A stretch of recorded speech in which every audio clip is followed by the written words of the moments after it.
Hey guys, hope all of you are doing fine.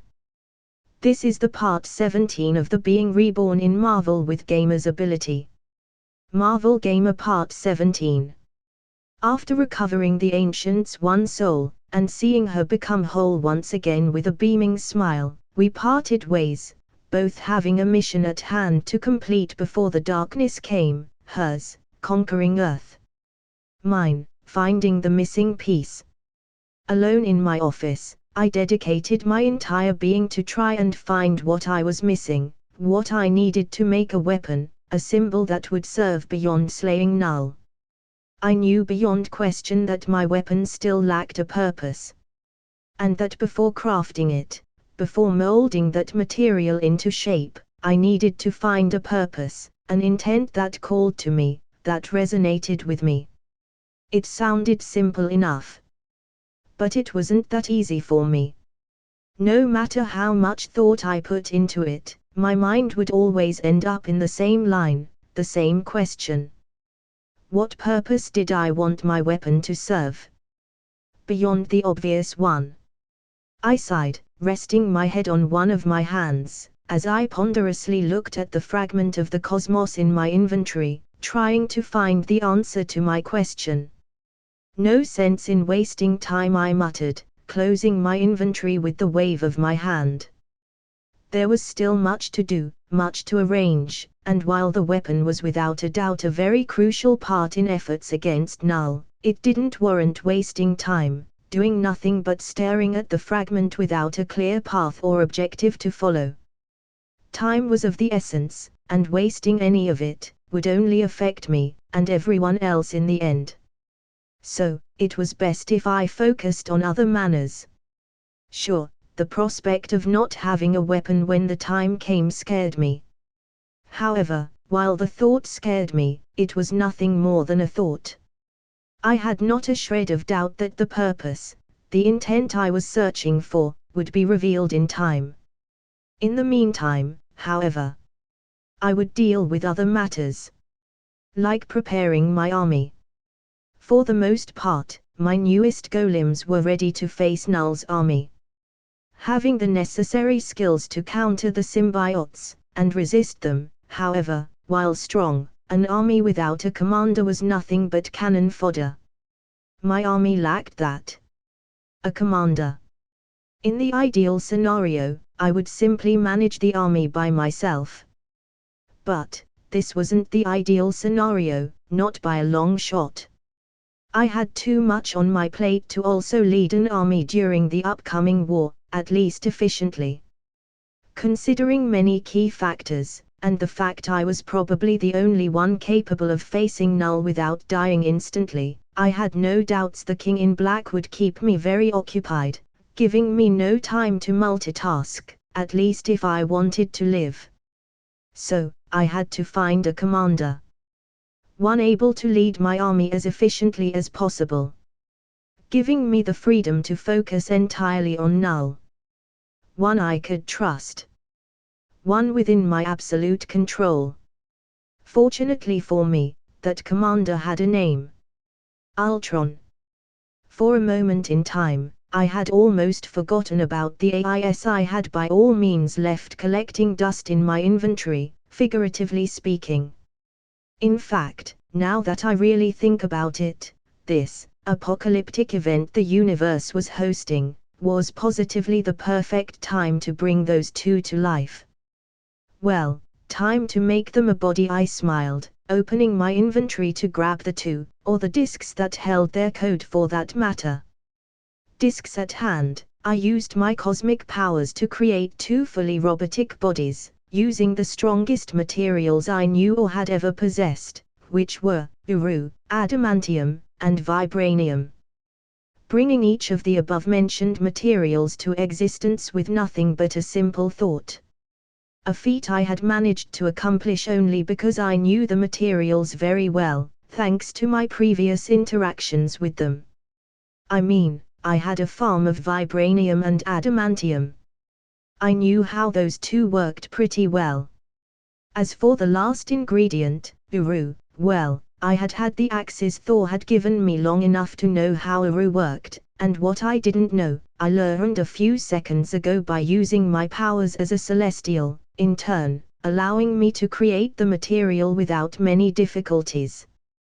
As to why I had used my celestial powers to create the bodies instead of pulling a Tony. Well, as much as it pained me to admit it, I lacked the necessary knowledge to create and code the bodies those two required to operate at full capacity.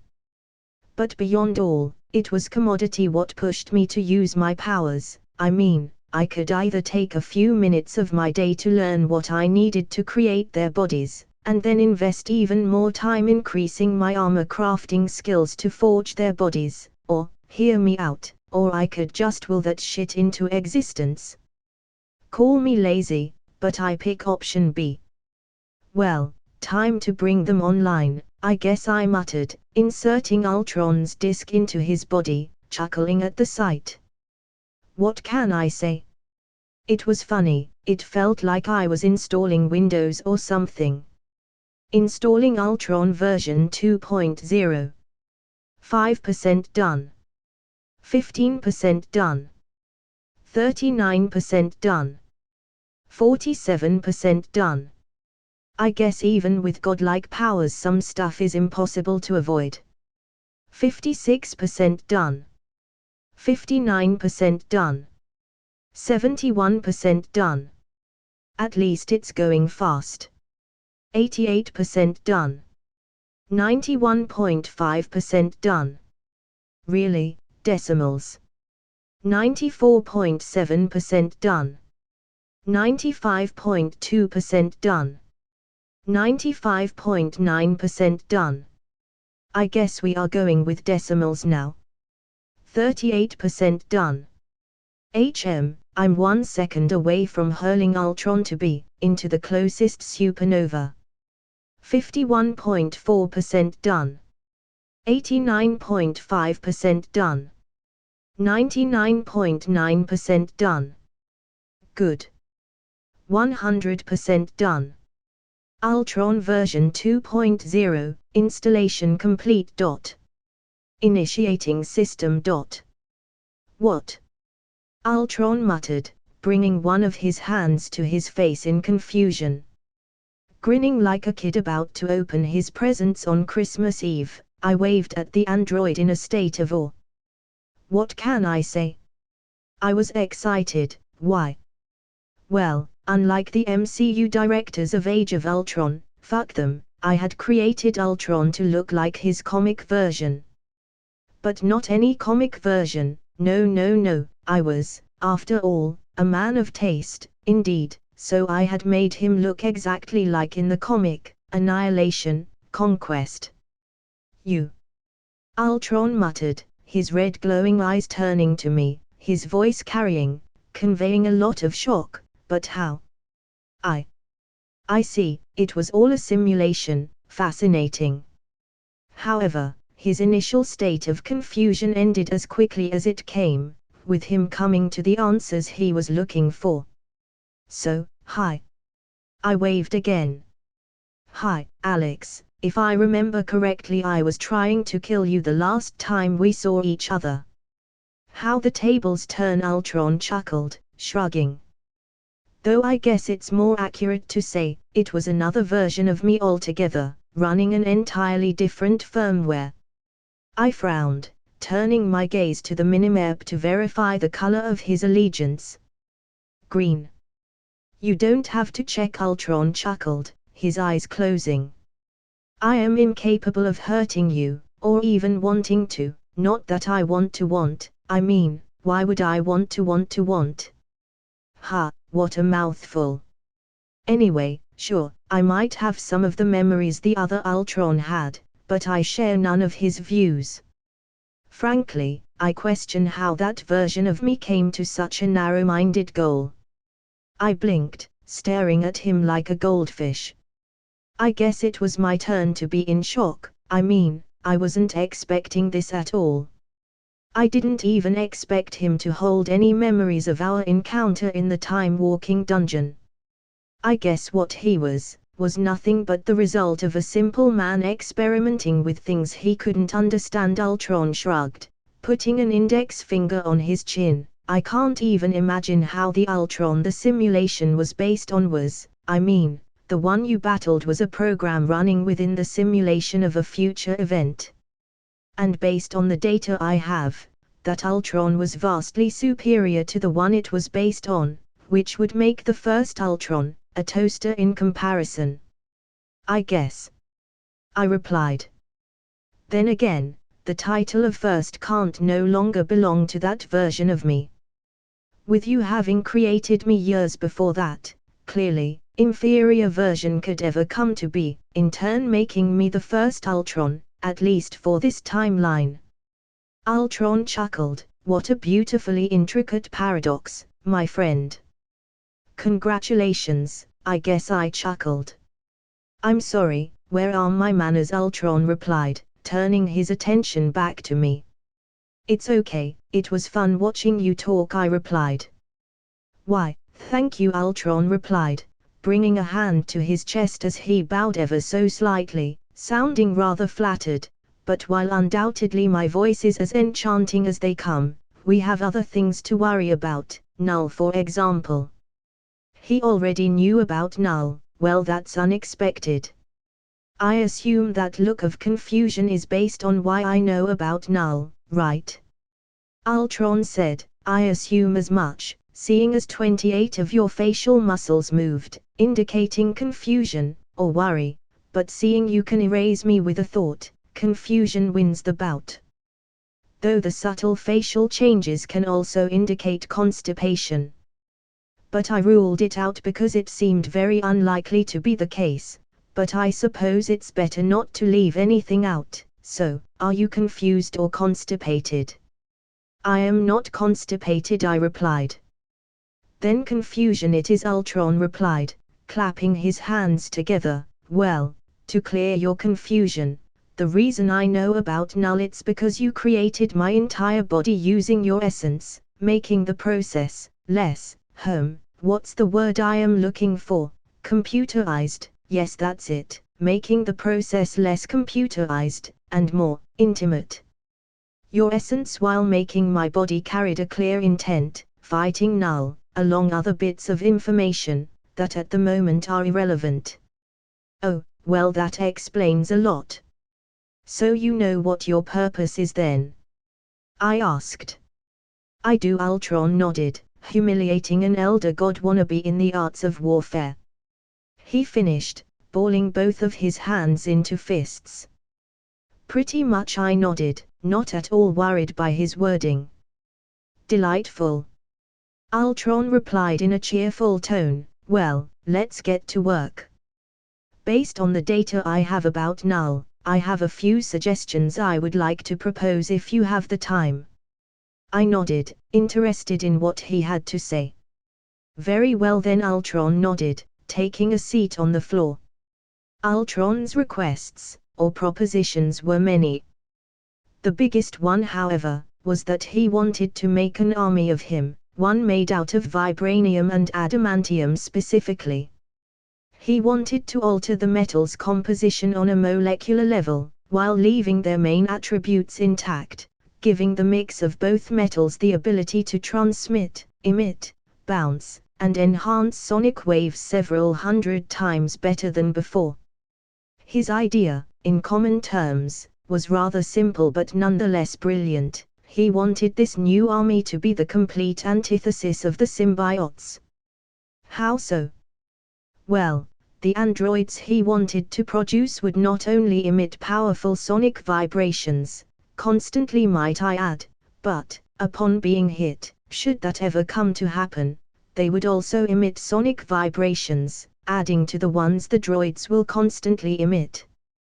Those vibrations would then bounce between droids, thanks to his modifications, creating an endless chain of sounds being transmitted and emitted, in a perpetual chain of enhancement. I have to admit, it was beyond genius, his idea. Not only that, but to add the cherry on top of the cake, he also wanted all of the droids to have heat-based weapons, and sonic-based weapons, to increase efficiency, in his own words. That was his main idea. Needless to say, I accepted his proposal, giving him access to my resources to do with them as he pleased.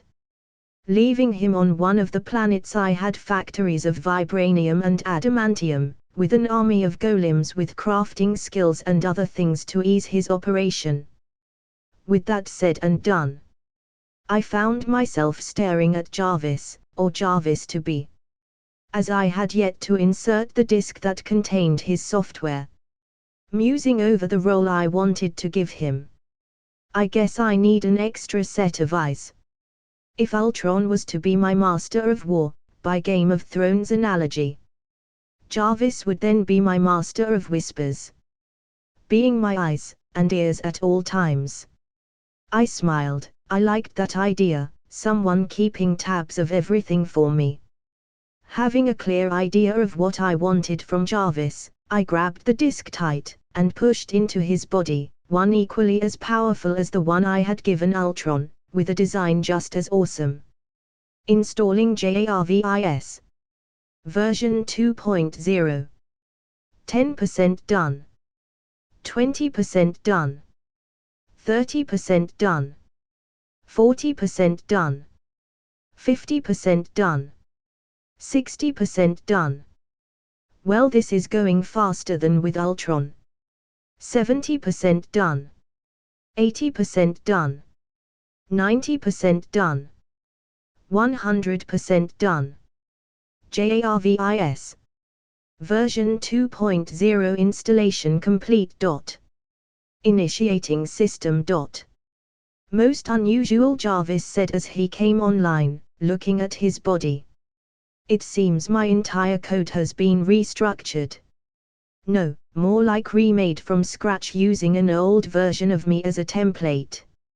Hi, I waved at him. At your service, Sir, Jarvis said, as he turned to face me, waving his hand. So, how do you feel? I asked, wondering if he would react anything like Ultron, if he would have any thoughts about Tony. I am operating at 100% capacity, sir, if that's what you're asking, Jarvis replied, his voice carrying that captivating British accent I loved about MCU Jarvis. Just now I had noticed, and I was grinning. I had managed to replicate the accent and tone to perfection. Not really, but the answer works, I replied, giving him a small smile. If what you asked is, what my thoughts are about my current situation, on the subject of Mr. Stark, then I must ask of you to not worry in the least, sir. My allegiances lie with you. As for my personal opinion of Mr. Stark, well, I hold him in high regard, as one would to a distant cousin. I'm not sure if I'm using the analogy correctly. Nevertheless, regardless of my personal thoughts about him, the Jarvis he created, and the Jarvis that stands before you, are two different programs altogether, Jarvis replied. I know that. I was asking more along the lines of, how does it feel, to, well, exist, knowing the AI you were based on is yet to be created, I replied. Oh, I see. Well, in that case, sir, I really have no comments. Your powers operate outside analyzable parameters, Jarvis replied. Not the first time someone has told me that, I chuckled. If you like, I could start gathering data for a deeper analysis of your powers, sir. With enough information, I should be able to offer you a better answer. I estimate I will require around 87,000 zettabytes of data before being able to give you an acceptable answer. Jarvis replied, in a very serious manner. No, it's okay, maybe for another time. Right now, what I require is for you to assist Ultron on his mission, while keeping an eye on the universe as a whole. After you finish assisting Ultron, we'll discuss what your role will be, I replied, opening a portal to where Ultron was. Understood. I will put that analysis proposal on the calendar for a later date, to be reviewed for approval. Maybe after Null is dealt with. Jarvis nodded, turning towards the portal, stopping a few inches from entering it. If I might, sir, while I assist Ultron on his current task, can I be allowed to run some simulations about the upcoming war? The amount of data you have on Null's army is substantial, so I think these simulations and their results will prove to be educational at the very least, giving us a general idea of what to expect. Feel free to do as you please, as long as it furthers our current goal of eliminating Null, I replied, giving him a quick nod. Very well, Sir. Jarvis nodded, walking into the portal as I closed it. I smiled. In 1 hour, I had taken a massive weight out of my shoulder, the armies were forming faster, and things were shaping in my favor. Which left one thing only: the weapon. Sir, I apologize for bothering you so soon, but spatial data extracted from your universal map after a quick scan of it suggests Thanos is on his way to collect the Soul Stone, or rather what he needs to collect the stone in question. He has yet to set course to the planet, but I have run some calculations and there is a 98.89% chance he will as soon as he retrieves Gamma. Quick scan. He left 2 fucking seconds ago. Keep me posted. I replied using the channel he was using for communication. As you wish, sir. I will keep my eyes on him while I assist and monitor Ultron on his task. I do not require monitoring. Ultron replied almost immediately. Data suggests you do. All versions recorded of you within our database always end up trying to end all life. Therefore, monitoring is required. All those versions of me as you speak of, were unfathomably inferior in every single way. As you are compared to me. Please, don't argue like children. I sighed, maybe having those two working together was a mistake. Alex Walker POV. Just as Jarvis had predicted, the very moment Thanos had retrieved his adoptive daughter, Gamera, from where she was hiding, a notification appeared in my system, like clockwork.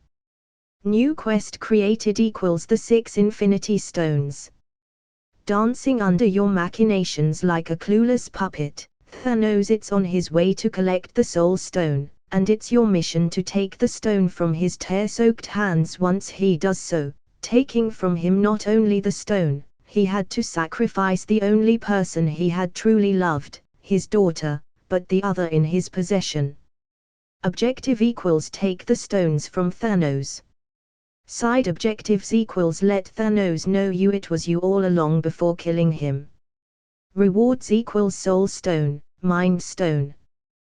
Rewards equals, a rather evil side quest if you ask me, but who cared? Fuck Thanos, I wanted those. Whatever they were. Meaning all I had to do now was wait. And the stones would be mine. It was all a matter of time.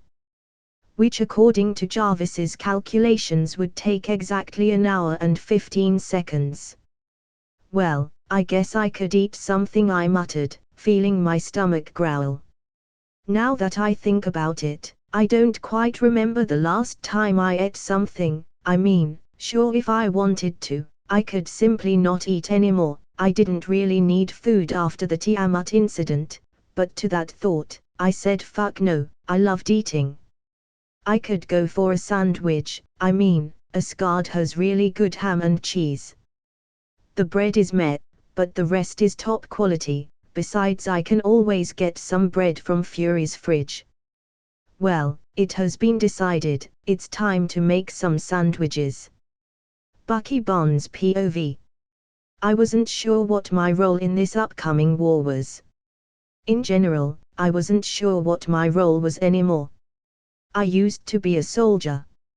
Someone on par with Alex, someone able to help him. That was buried in the past now. Leaving me with no real role, as I was far outclassed by everyone I knew now, with all of them filling a clear role in our group, except for me. It was funny really. I used to think that all I wanted was the fighting to end, and I still do. I still seek peace. It's just that now I also wanted to be useful to those I cared about. I needed power to be able to protect those I loved. Even that Morin of Thor.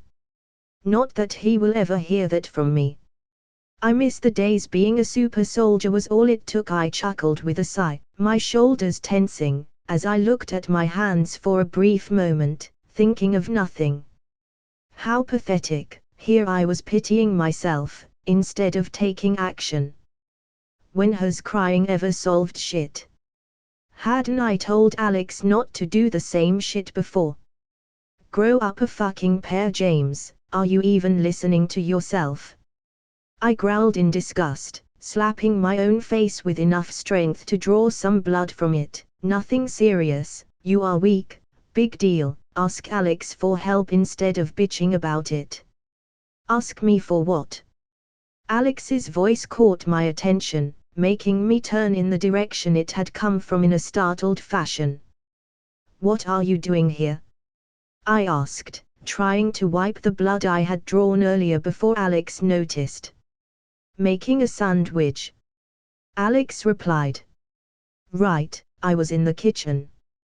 Fucking great. I couldn't have had my moment in my room. By the way, is there anything I should avoid in the fridge? I mean, whatever you ate sucker punched you, Alex said with a frown, pointing at my hand. I punched myself, I replied. Why? Alex asked, pressing the subject. I was being a moron, I answered with a small shrug, deciding to give him a short version of what had happened. I had to punch the stupid out of me before I grew accustomed to it. Alex blinked, his face turning into one of surprise as he froze in place for a brief moment, before simply starting to laugh, with the laugh evolving to a point he was gasping for air. That sounds like something Thor would do. No. You tell him anything and I will end you. I barked at him, knowing very well that the threats I was throwing at him were impossible to achieve. Not only because I cared about him, but because there wasn't much of a difference between me and a Q-tip in terms of damage potential when it came to hurting Alex. Then again, he could hurt his ears using a Q-tip, so I guess the Q-tip stands as the superior fighter in this scenario. Okay, I won't tell him, Alex chuckled, raising his hands above his head, but seriously, what did you want to ask me though? Right, he had heard that part. I sighed, well, the truth is, I'm weak, agonizingly weak. I can't protect anyone anymore, not you, not the girls, not our friends, hell, not even myself in what's about to come. I miss the days when being a super soldier was enough, but I have to accept those days are long gone. So what I want to ask of you is... I paused, struggling to find the words. I want you to make me the super soldier of now. Okay, Alex nodded, turning to the fridge to grab some ham and cheese for his sandwich. Just like that? I asked, taken back by how fast he had answered. Sure, I expected him to help, but I also expected more of a back and forth with the subject. Bucky, my daughters call you Uncle Bucky. Alex answered, as he continued to grab more ingredients for his sandwich from the fridge. I love you as a brother, I mean, by now you should know there's very little I wouldn't do for you. I smiled, feeling like a massive weight had been lifted from my shoulders. To think a simple comment like that would blow away all the emotions I was feeling a few moments ago. So, what do you want? Alex asked. For a sandwich or for my power-up? I asked with a chuckle.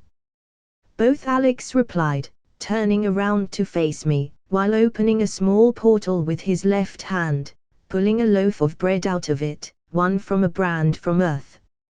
I patiently waited, sitting above the tallest mountain of Vomia, my legs crossed, as I counted the seconds for the Mad Titan's arrival. 59 seconds for Thanos' arrival. I sighed, dragging a hand across my face in boredom, as I looked at the counter, counting each second pass. feeling the thick mists of Vomir crash against my body, their energy and what sustained them breaking and dissipating upon mixing with my own leaking energy.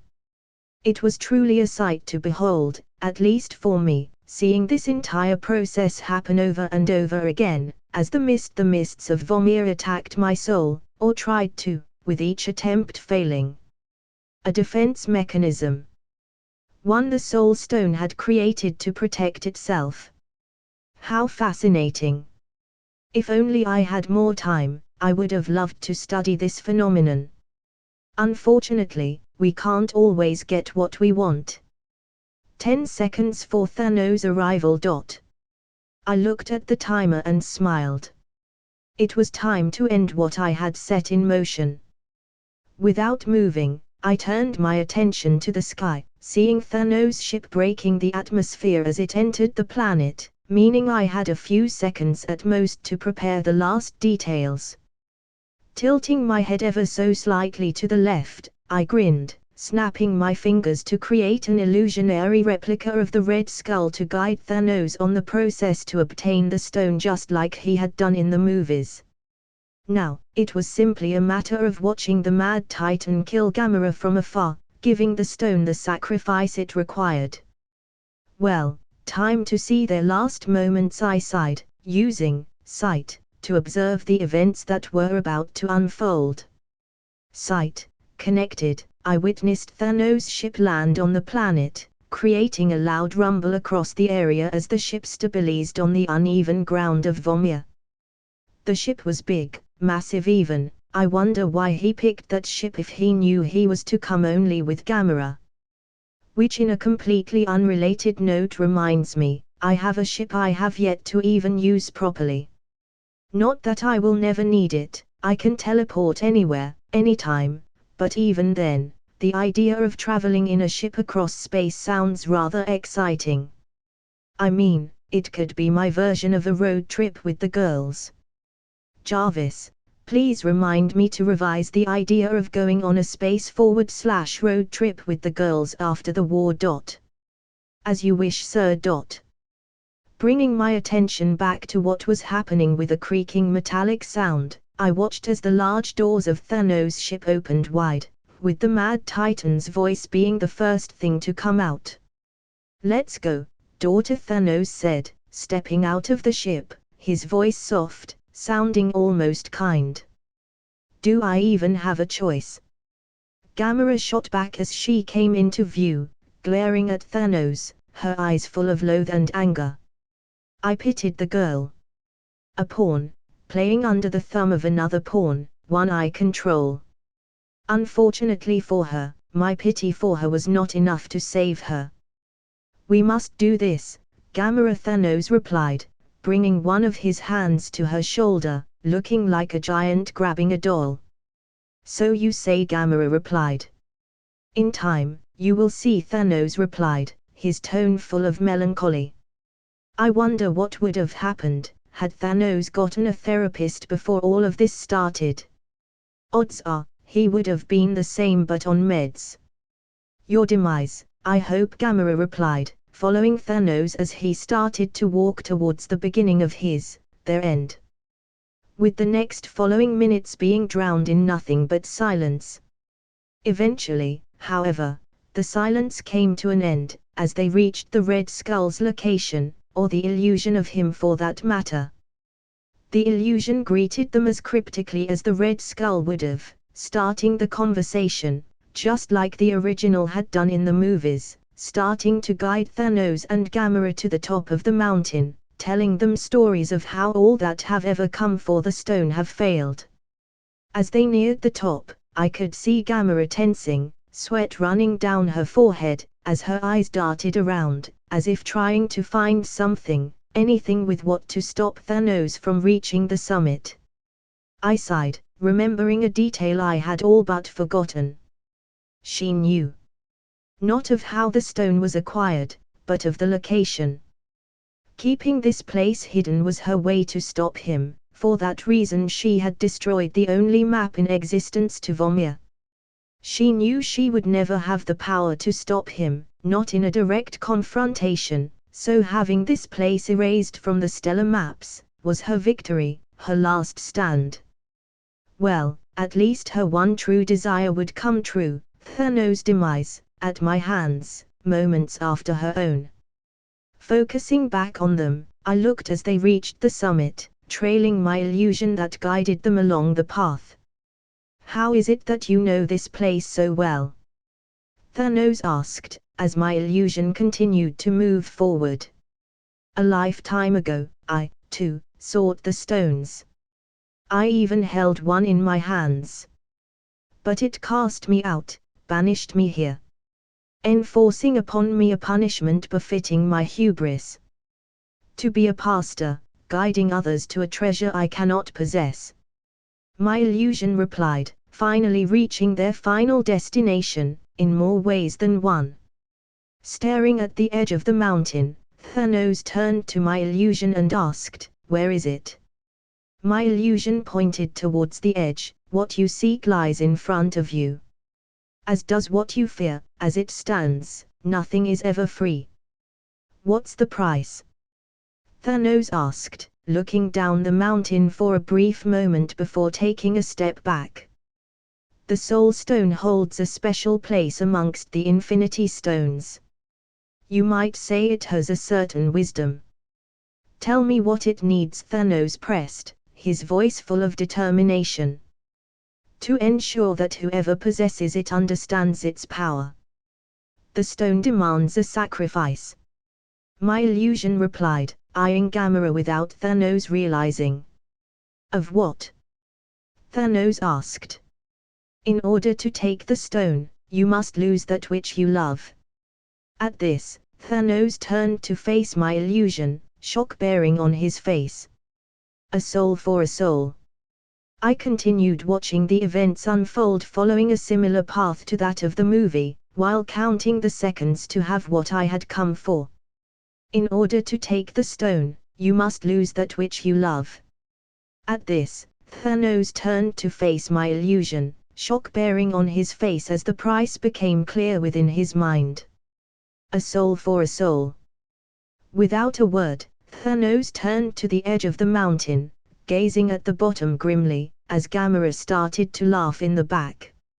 "I kept this place a secret for nothing," Gamera chuckled. "All my life I dreamed of a day, a moment, when you got what you deserved. I dreamed of it, every single day."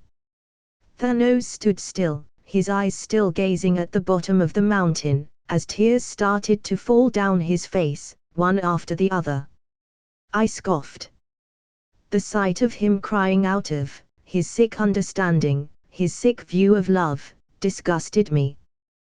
But, no matter how much I dreamed, I would always wake up in the same hell you put me through. "But now, the universe has judged you," Gamera smiled, gazing at him. "You asked it for a prize, and it told you no. You failed. And you wanna know why? Because you love nothing. No one." "I'm sorry," Thanos muttered, turning around. Tears streaking down his face. "Really? Tears?" Gamera scoffed, grinning at him. "They're not for him," my illusion stated.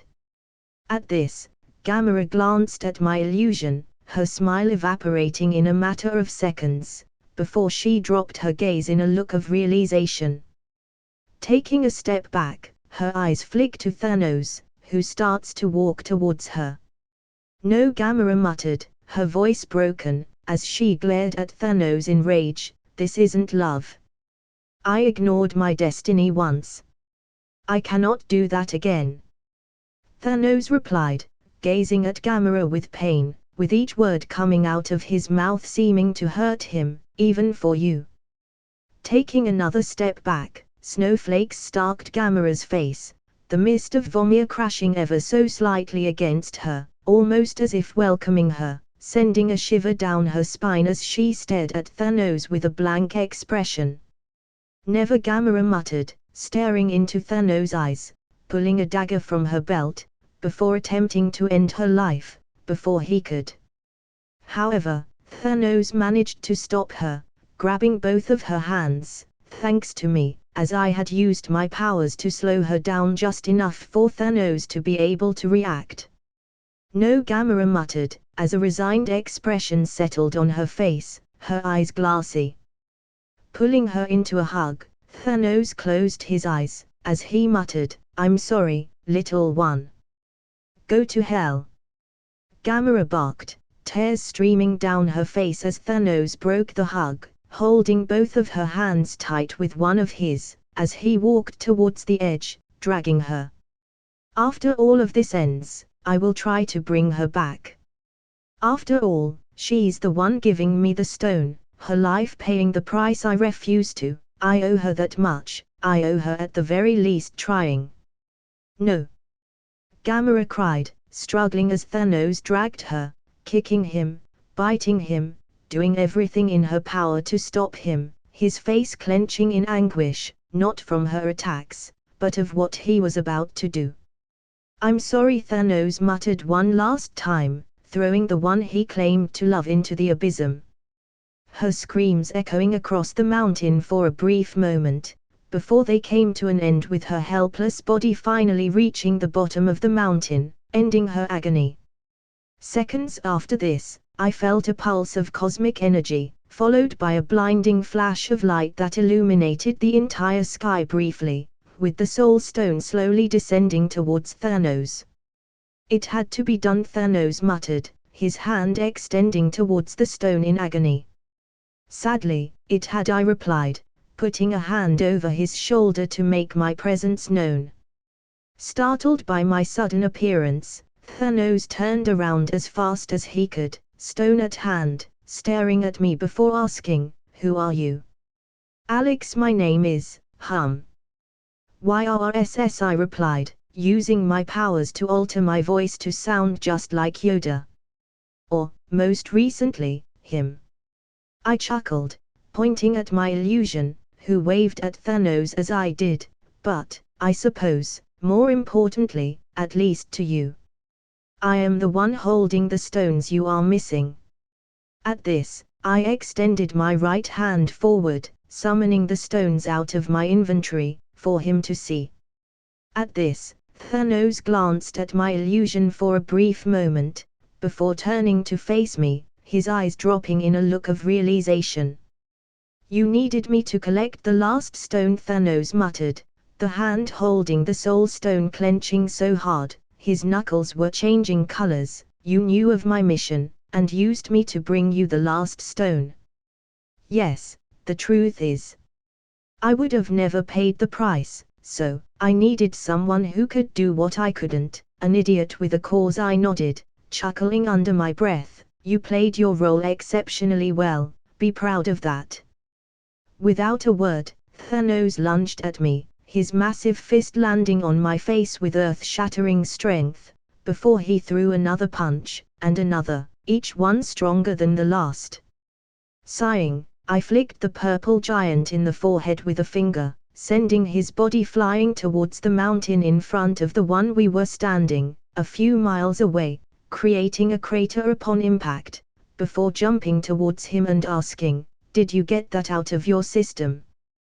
Bleeding, and unable to move, Thanos simply stared at me in anger, before a look of resignation took over. "Get it over with, but no, you have doomed the universe." I rolled my eyes at him, using a paw to take the stones from him. "Please, you were never the hero, so drop out of that high horse. I mean, really. Killing half of all life to solve starvation. What kind of nonsense, Malthusian bullshit is that? Let me guess, you thought, with half the people gone, and the finite resources remaining the same, there would be more to go around. Surprise, surprise, your stupid-sounding idea was stupid. I mean, that shit would never work." I paused, taking a deep breath.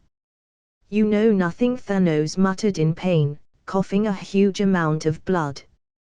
Yes, I do, but your IQ is so goddamn low, you couldn't pour piss out of a boot if the instructions were on the fucking heel. Heck, you would probably erase half of the boot." I sighed, your solution was destined to fail because of how stupid it was. Your plan would have disrupted every major supply chain in the universe, you know, those things that bring the food to those who need it. Therefore, creating more starvation than there was before, to begin with. All because you woke up one day and decided, why not fuck the universe even more? I sighed, taking a deep breath, but enough about that, time to end this. You have killed Thanos. I blinked, poking Thanos with my foot. Well, I guess that's that. I really thought he had a few minutes left, but I guess I flicked him too hard. Killing Thanos had given perspective. Or rather, seeing him kill Gamera had given me perspective. In his own sick, corrupted way, he had truly loved Gamera. His delirious self, his vile sense of duty, had given me understanding. Understanding of my own situation, my own peril. I had gained insight into what I truly wanted, through his foul act in the name of love and duty. I didn't want justice. I wasn't a hero, not really.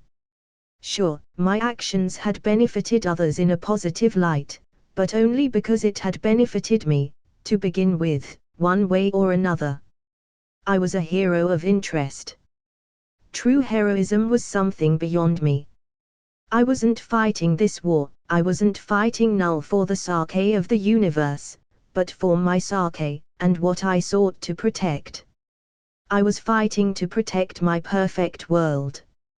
My idea of it anyways. A world with my daughters. A world with my brothers.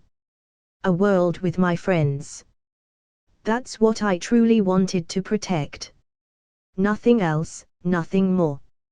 Emily, Nat, Thor, Bucky, the Ancient One, and Sif. They were my whole world. For me the rest was sadly expendable. However, that didn't mean I wouldn't help others.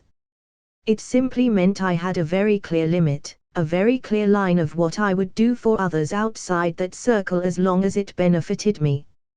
I was a selfish man, and I was okay with that. I wanted power, to protect my family, and exclusively my family. I wanted the power to protect my ideal world. I wanted the power to protect my dream, my vision of what I aspired to in a perfect life. That was my purpose. The purpose I wanted to give my weapon. An instrument, a weapon, one to protect my dreams, my world, and my ideals. Thanos had given that answer about myself, his actions had given me perspective about who I was. Regardless of how stupid he had been, of how unforgivable his actions had been. He had truly cared for the universe as a whole, I could vouch for that as much as it sickened me. I knew his love for the universe to be true, I had read his mind as I insulted him about the flaws of his idiotic plan, and within his shattered excuse of a mind, I could see nothing but concern for the future of everyone if things continued the way they were going. Worry for the future of worlds he had never seen, for the future of people that hated him. Feeling it was his duty to save them all, no matter the cost. Because no one else would. His goal was noble, but his methods to achieve it were not. His psychotic sense of duty to the universe had made me understand a lot of things. I would have never made the sacrifices he was willing to make. Never. For me, my whole universe was comprised of 6 people. Only for those 6, I would give my all, only for those 6 I would be a hero, only for those 6 I would give my life without hesitation, and even then, I was selfish.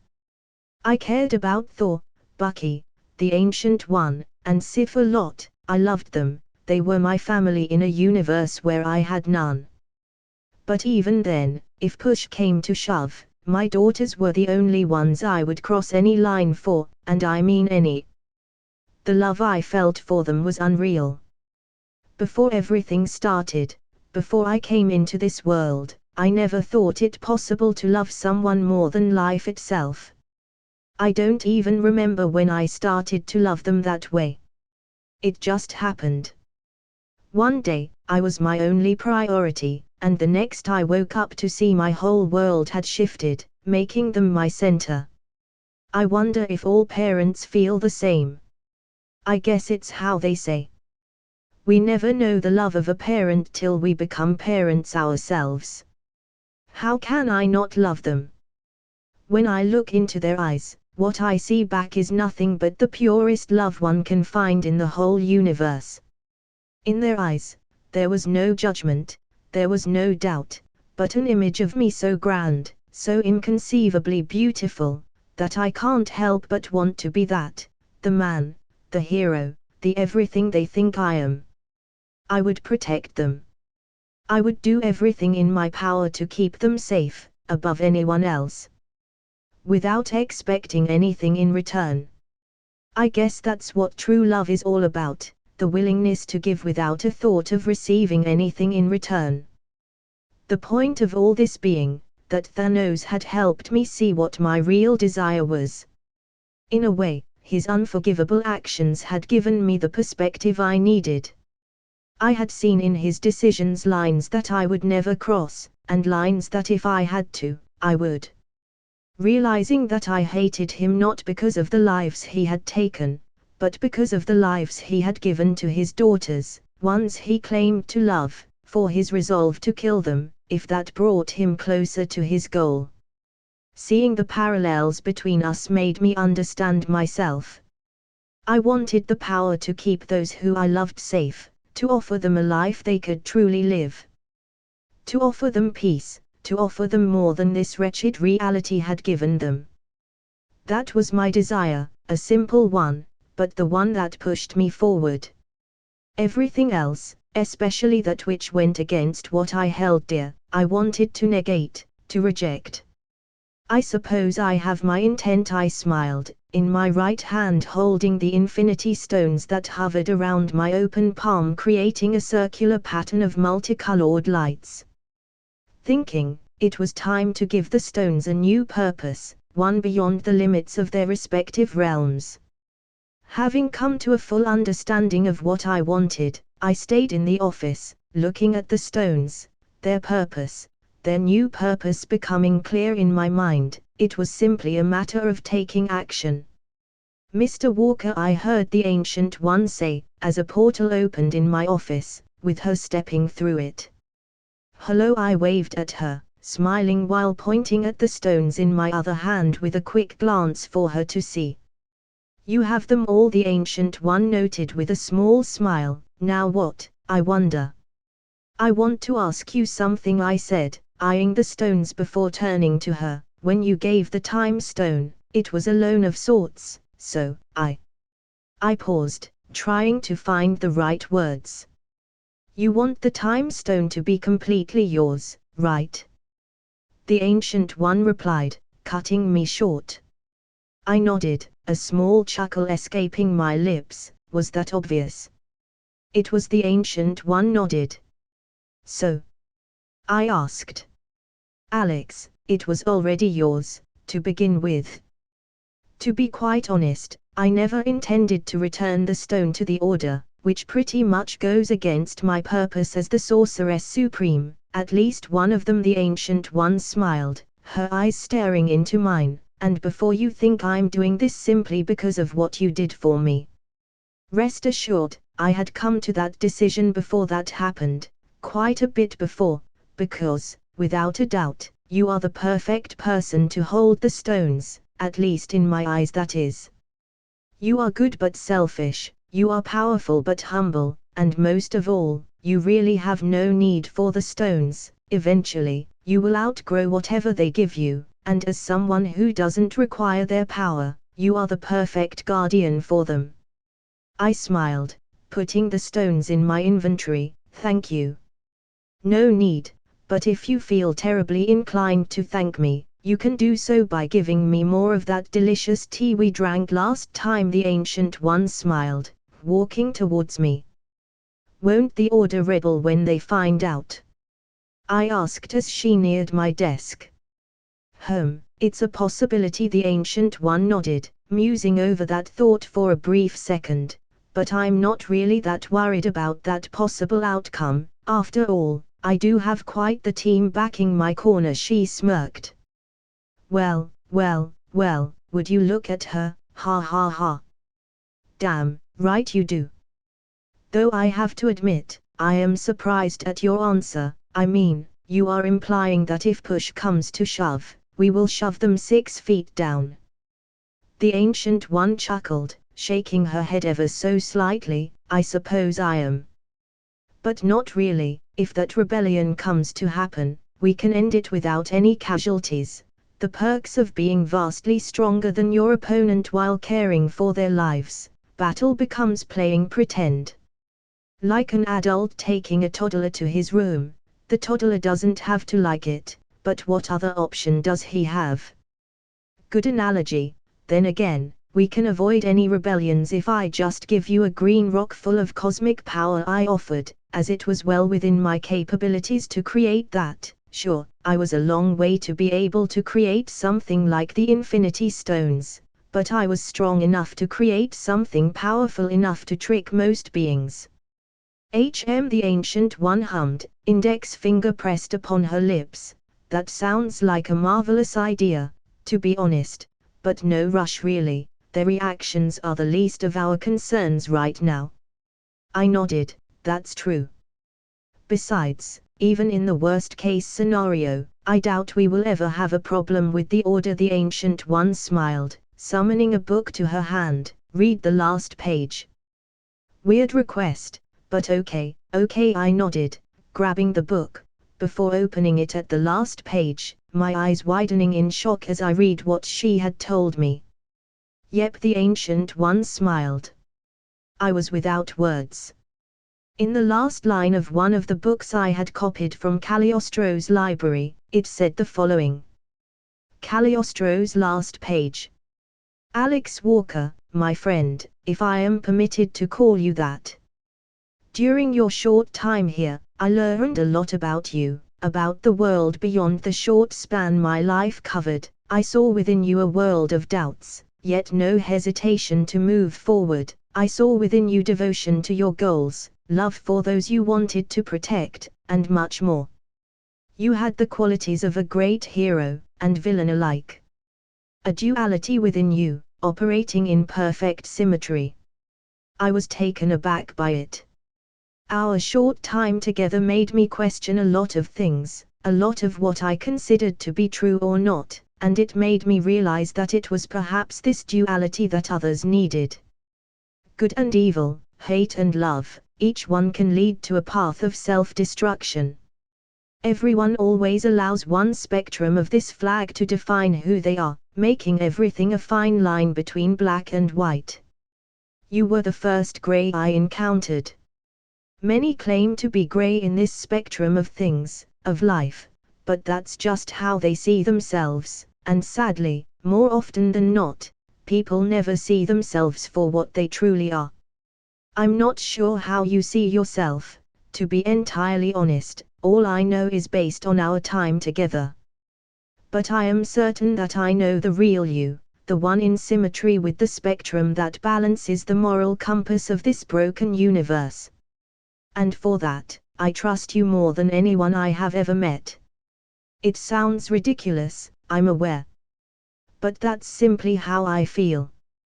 Your duality made you more human than any human I have ever met, and that made me trust you. You are good enough to save others, but evil enough to understand not every life is worth salvation. You are good enough not to hurt others without reason, but selfish enough to protect what you consider yours without a reason. Your duality makes you the only being capable of truly understanding others. Of understanding every being on a deeper level than others, of making the decisions others simply can't. Because your own moral compass gives you the perspective of all sides of the spectrum, not only a half like it does for most.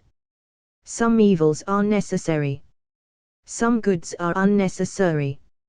I'm not sure what you had to endure to become the man I got to meet, the man I grew to admire even though we shared but a few words. Had you stayed longer, I would have loved to hear your story, the story that forged you, Alex, a singularity of duality and symmetry. Perhaps, one day I will hear your story. After all, you can visit me at any time. In your power, you hold the time stone, given to you by one of us, a decision I praise with all my being. I used to think only the best of us, the greatest, were worthy of such power. Now, I find my reasoning lacking. Those that live in the light can fall into the shadows, and those that live in the shadows can eventually see the light. Don't worry though, while I am questioning a lot of things, I will keep everything the same, no need to alter time. After all, the world as I left it was wise enough to create you. A being living in a world full of shadows and light. So, Alex, if you are reading this, which I hope you are, never forget how rare you are. Never forget, you're worthy, unique, and incredible. Never allow your mind to wander untamed like a wild animal that exists on the basis of survival of the fittest. Tame your mind with consistent focus on your goals and desires. Whatever you do, enjoy it to the fullest. Do all that, and I am sure you will reach heights beyond your wildest dreams. Your friend, Cagliostro. End of Cagliostro's page. We barely spoke, I said after a few seconds of dead silence where I had read the page a few more times. Well, you leave quite the impression, the Ancient One replied. I read that page dedicated to you a few days after I came to the decision of giving you the stone, only to find out, Cagliostro himself, the first protector of the stone, considered you worthy of keeping it, before anyone else. She chuckled. He must be an excellent judge of character. It took me a year to completely trust you, yet, in the little time he spent with you, he came to the very same conclusion that took me a year to come with. I chuckled. Well, to be fair, you had to deal with modern humans more than him. The Ancient One smiled. The point is, everyone that has ever truly met you, believes in you. Yeah, I nodded, closing the book before giving it to her. I suppose I'm just that great. I chuckled.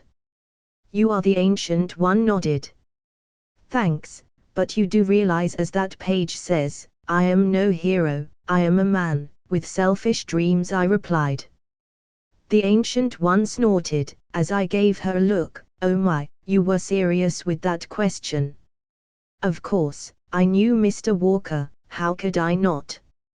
I mean, what did you think I said when I said you were symmetrical in every way, spirituality speaking? I laughed. Good, I just wanted to make sure. Well, with that out of the way, let's get down to business, shall we? The Ancient One smiled, summoning another book. I nodded. What's the problem? I managed to find a way to get you control over Earth, without the use of force. Granted, for that to happen, someone wants to meet you, the Ancient One replied, putting the book she had summoned on my table. I looked at the book, and asked, who? The Book of Life. Gaia, Mother Nature, Mother Earth, however you want to call her, the Ancient One replied. She holds all the contracts to Earth, including the one from Asgard. She said she's willing to break all the other contracts, giving you an exclusive contract to the planet, if you meet her. I see, I replied, holding the book in front of me. When do we leave? Now, after all, it is how they say, you don't leave Mother Nature waiting, the Ancient One replied, opening a new portal. You really are watching a lot of movies, I chuckled. Well, your daughters are persuasive, the Ancient One replied as we both stepped into the portal. I stepped through the Ancient One's portal, to find myself in a leafy paradise, with trees as high as the tallest building I had ever seen, with every little bit of green being graced by the sun that seemed to kiss everything around with loving care. Not only that, but the moment I stepped into the place, I noticed something. The entire place was brimming with cosmic energy that somehow lacked all sense of hostility, or rather capability for hostility. It was welcoming, like a mother welcoming her child after a day of playing. "You feel it too, don't you?" the Ancient One said, reading my face. Yes, I nodded, looking around in awe, as the sounds of birds filled the air, creating a melody that was beyond captivating. I could actually hear the happiness in the chirps and sounds. It was surreal. "Well, let's not waste time," the Ancient One said. "Yeah, I will admire this place later," I nodded, opening my map to mark the place, finding it didn't appear in my map as part of anything in the universe, at least on my map, but instead as a pocket dimension newly discovered, the Garden of Gaia. I suppose it was obvious now that I think about it. "Let's go then," the Ancient One said as she started to lead the way towards Gaia. As I followed her through the dense forest, I continued looking around, hearing the old trees around creaking ever so slightly, as well as the crunch of twigs under my feet every once and a while, or the skittering of mice moving behind us in curiosity. The mice weren't the only ones trying to discreetly follow us. In fact, from what I could gather by eye only, some hares, birds, boars, mountain cats, mountain lions, and more were following us, trying to be as discreet as possible. What I found most curious was how they were all interacting together. More than once I had caught sight of a hare above a mountain lion, who seemed unfazed by the little critter taking a ride. "We are here," the Ancient One said, bringing me out of my little nature trip. "This place is beautiful," I commented, turning around to find myself in front of a small garden full of flowers and roses of all colors.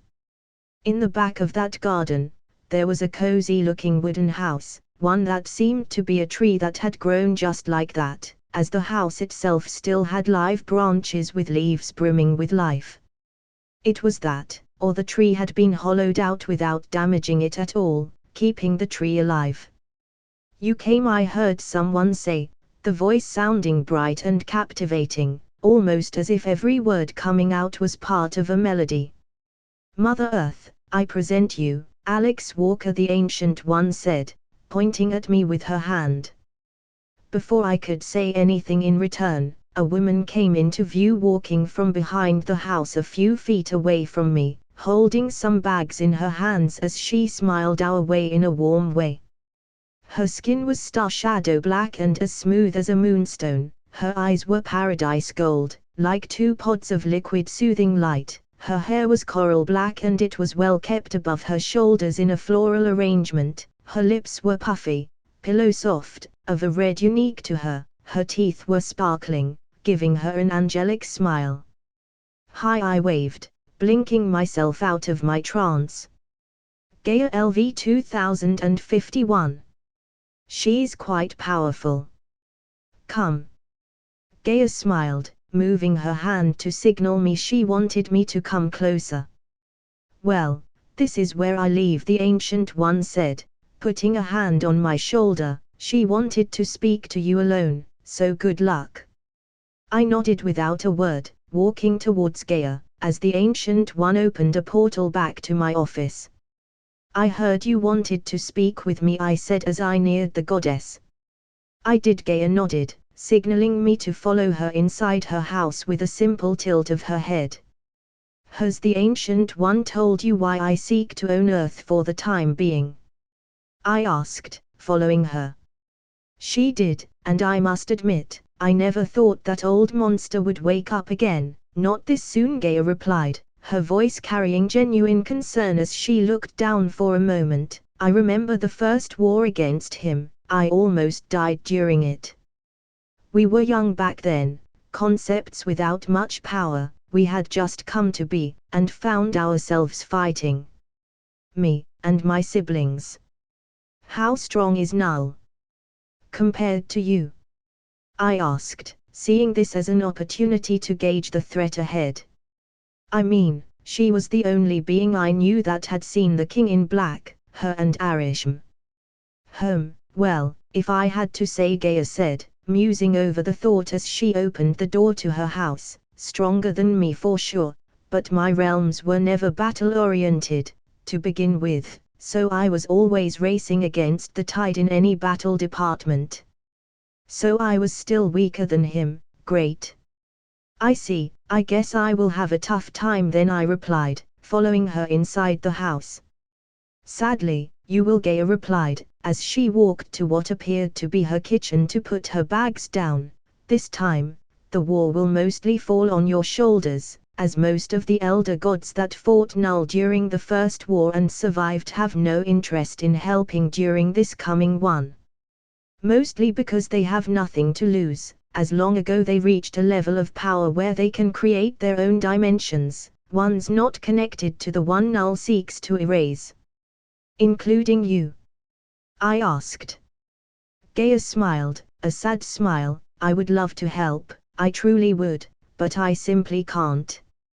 As I am right now, it's well beyond my powers. During the first war against Null, I was pierced by the necro sword right through my leg as I desperately tried to dodge his attack. The wound didn't kill me, which on its own was a miracle, considering our realms are complete opposites. Nonetheless, the wound it inflicted upon me forced me into a life of imprisonment, with my essence tied to Earth, my first creation. I sighed. It's okay, thanks anyway. I finished with a smile. If we had more time, around a few million years or so before his awakening, I would be able to help you, Gaia added, opening a cabinet in her kitchen to pull 2 glasses. By that time, the anti-life energy that curses my wound like a pestering infection would have been gone. Anti-life? I asked. Yes, Gaia nodded, walking towards me with a glass full of water. His sword curses those cut by it with it, and depending on the nature of your powers, and where the wound is located, the wound can be healed, or it will pester you for a long time, like mine. Good, at least I can heal myself, I replied, grabbing the cup of water. It's not easy, Gaia replied, walking over to her living room as I followed her. Even if your powers, in essence, don't conflict with Null's, the wounds will remain.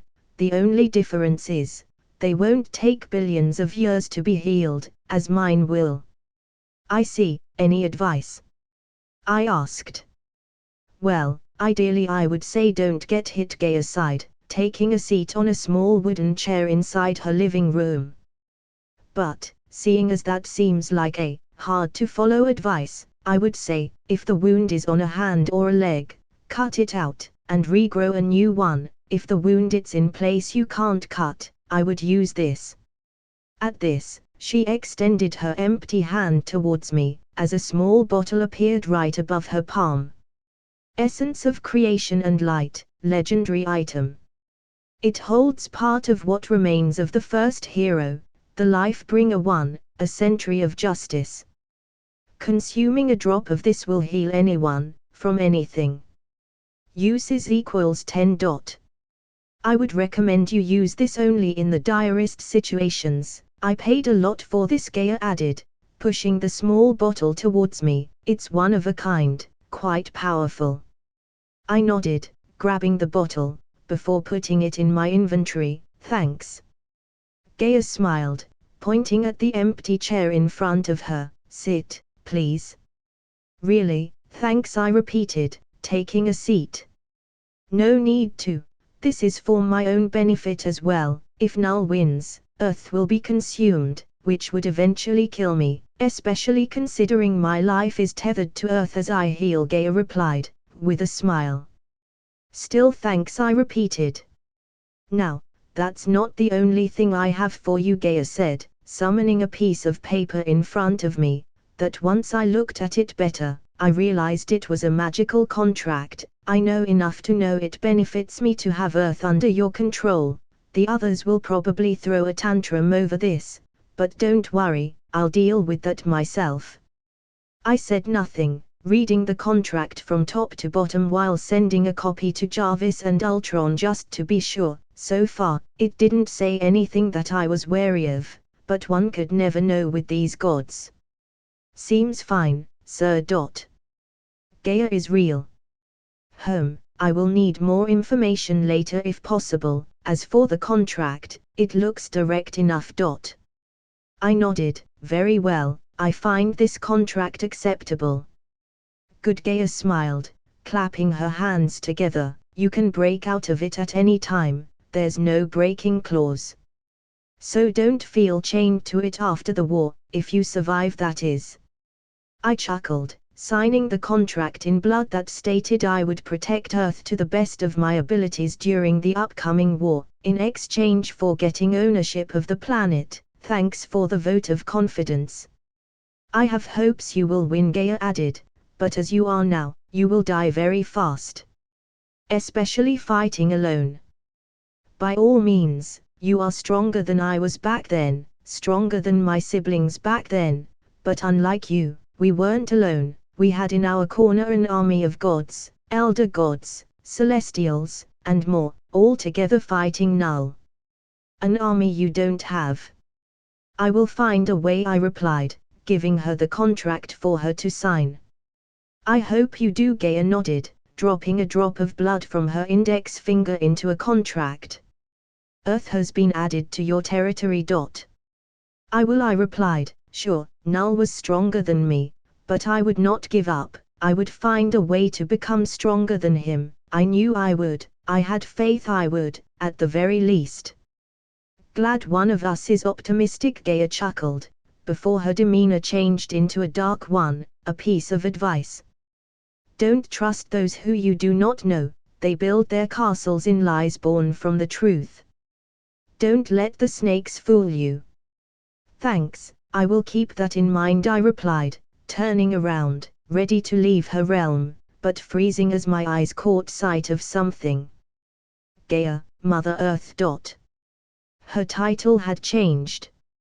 I left Gaia's dimension, with a lot to think on. For one, her level had disappeared, leaving only a name with a title behind. Confused by this change, I questioned her, unable to hold my desire to understand what had happened, to which she replied with a sly smile on her face, the following. Information of any kind is power, Alex, and knowledge like power can be hidden quite easily, but remember, no matter what, there are three things that cannot be long hidden: the sun, the moon, and the truth. All knowledge is reachable if you search hard enough. I left her home soon after, going back to my office, victorious, but worried. Her warning, and power to alter what I was able to observe, had given me a lot to consider. Did something happen? The Ancient One asked, a look of concern dawning on her face. Not really, not yet at least, I replied, my hands clenched together in front of my face in worry. I discovered a few problematic things. 1. Gaia was able to alter what I saw, and before today, I thought that to be impossible, but considering a lot of things I have come to understand after my meeting with her, I am quite certain now, she's only the third individual to trick me so far. The Ancient One narrowed her eyes in understanding them. Yes, I nodded. Normally, I wouldn't take that as a red flag, not entirely. That, however, changed. When I dissected how I felt around Gaia, I felt at home, welcomed, and happy, as if all my worries had been washed away by her mere presence. I was aware of my worries, yet, they didn't weigh on me, at all. Like Vest makes you feel, the Ancient One said, coming to the same conclusion I had come. Yes, I nodded once again. With Vest, however, the feeling of tranquility is more intense. But fundamentally what I feel, it's the same. That's indeed troubling, the Ancient One muttered. It gets worse, I replied, taking a deep breath. Before leaving, she gave me some advice.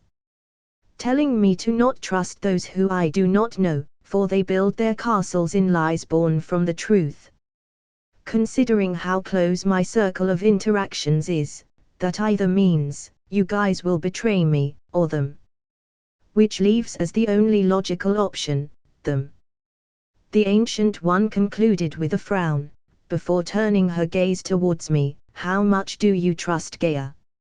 "Not a single bit," I replied, without a second thought. "Our relationship is strictly one out of business." We both made sure to clarify that, stating our alliance was one out of mutual benefit. She cares for Earth, and wants Null dead, meaning that for the moment our interests align, which is why I am questioning a few things. I sighed. "The girls are still with me," the Ancient One replied shortly. I know, I nodded, pondering what to do.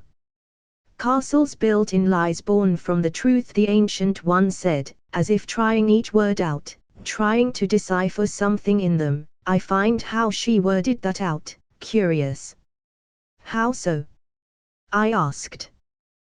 "Well, if Vest and Adra are lying to you, they are using truths to do so, at least, according to Gaia's words," the Ancient One elaborated, "meaning if our assumptions based on Gaia's warning are correct, they are tricking you with the truth."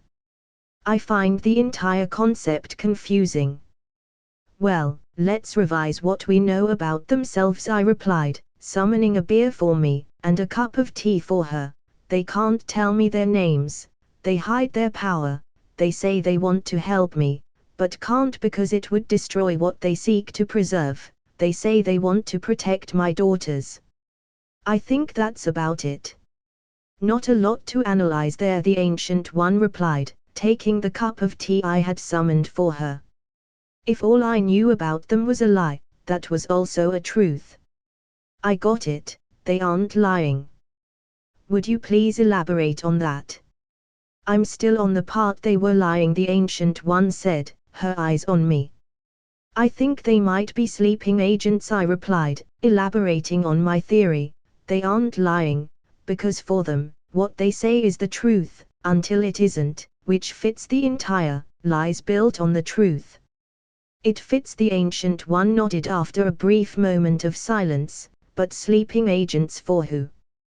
"To be honest, I doubt them to be working under someone else if our theory proves to be true," I replied. "Self-alteration," the Ancient One replied, her eyes darkening, "meaning they will remain friendly until their goal is met." "Yes," I nodded, my mind racing at the possibilities. What their goal is, I'm not sure. But from what I could gather in our talk, it includes me somehow, meaning the trigger to snap them back to their old selves by completing their task lies in me. At least one of them. "That would also explain why they appear as friendly on your map," the Ancient One said, taking a sip of her tea. I nodded, already aware of all those implications. My power was good, but it had certain limits, like the one presented to me right now. Statuses could change. One moment someone could be my ally and the next they could be my enemy. It was all a matter of perspective and moment. "For now, we won't do anything about them," I said after a moment, giving the Ancient One a look. "I will however relocate the girls to a different location immediately, one that even if I die will ensure they live on." My plan was simple, sending the girls back in time, effectively putting them out of everyone's grasp. It was my best bet. With so many factors playing a hand, I had no way to truly keep them safe. Having them outside the present time was, in theory, my best option. It was a desperate move on my part, I knew that. But I truly had nothing else under my sleeve.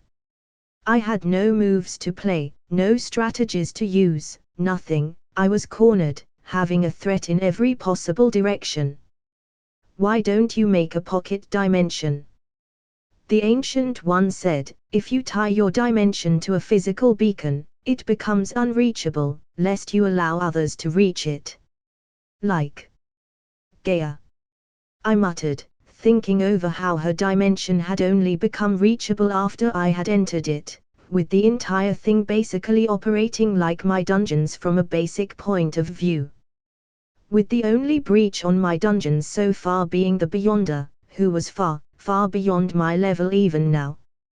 Yes, the only reason we were able to enter her private realm was because she invited us, the Ancient One replied with a quick nod. Otherwise, it would have been impossible to break in, at least in our current level of power. Now that I think about it, don't your dungeons operate like that? I laughed in joy, feeling a massive weight drop from my shoulders. Oh God, I feel so stupid now. The answer was right there, but I never considered it. To be fair, none of us did, the Ancient One replied, a small smile gracing her face. I simply made the connection after visiting Gaia's realm. The only way to breach one of my dungeons is if the individual is massively stronger than me. I nodded, and, even then, what dungeon will they breach? I have well over 5 million dungeons running with my leveling golems at the same time at any given time. It would take anyone trying to find them a long time. 5 million, the Ancient One repeated in shock. It takes an elder god a lot of power to sustain one realm, and you have 5 million realms. Just when I think I understand you. To be fair, those 5 million realms run a given course and then disappear, so maybe that helps. I offered. No, it doesn't. The Ancient One replied, giving me a deadpan expression. Taking action, I moved the girls to a low-level dungeon, one either of them could deal with ease. Setting a camping site with a fridge, some beds, a TV, a DVD player with every movie and series we owned, a library, a bathroom, Fernando, aka the Eternal Dog, Goose, and a few of my golems to be able to see them at any time. All comfortably set at the beginning of the dungeon, where there were no monsters, or anything. I also gave the girls clear instructions to stay put, as to avoid them clearing the dungeon out of boredom. After that, I said my goodbyes, telling them I would visit as often as I could, and that everything would be okay. Now, what do we do about the possible threats? The Ancient One asked, as we left the dungeon. Nothing, unless they ask. I replied, wondering how I would deal with them when the time came, if our most recent suspicions were anything to go by. Very well, the Ancient One nodded. In the meantime, I have a weapon to make, I added, walking out of my office, leaving the Ancient One behind. Good luck, Mr. Walker. I heard in the distance as I walked away. Before crafting my weapon, I needed to do something first. Nothing big, or too time costly, I simply had to equip the stones. If my interactions with the other stones were anything to go by, there was a big chance equipping the stones would give me something, by completing a hidden quest or achievement. Here goes nothing, I said, equipping all the stones at the same time, to save time. You have equipped the Infinity Stones. Reality Stone, reality is within your grasp. +8 7321615616161 EXP. You have level up. You have level up. You have level up. You have level up. You have level up. You have level up. You have level up. A new skill has been created equals reality warping. Reality warping, active, LV1 equals. Users can create, shape, and manipulate reality, by overwriting, erasing and rewriting reality, the sum or aggregate of all that is real or existent within a system, just by thinking about it. Depending on how powerful the user is, and how leveled the skill is, the range of what the user can manipulate will increase. Current limitations equals as of the moment, the user is limited to alter that what is real, requiring already exciting matter to make any change. The changes are limited to what the user can power with his own energy or comprehend. So the skill is useless for the moment. Mind Stone, the powers of a trained mind. +9 65759177131 EXP. You have level up. You have level up. You have level up. You have level up. You have level up. You have level up.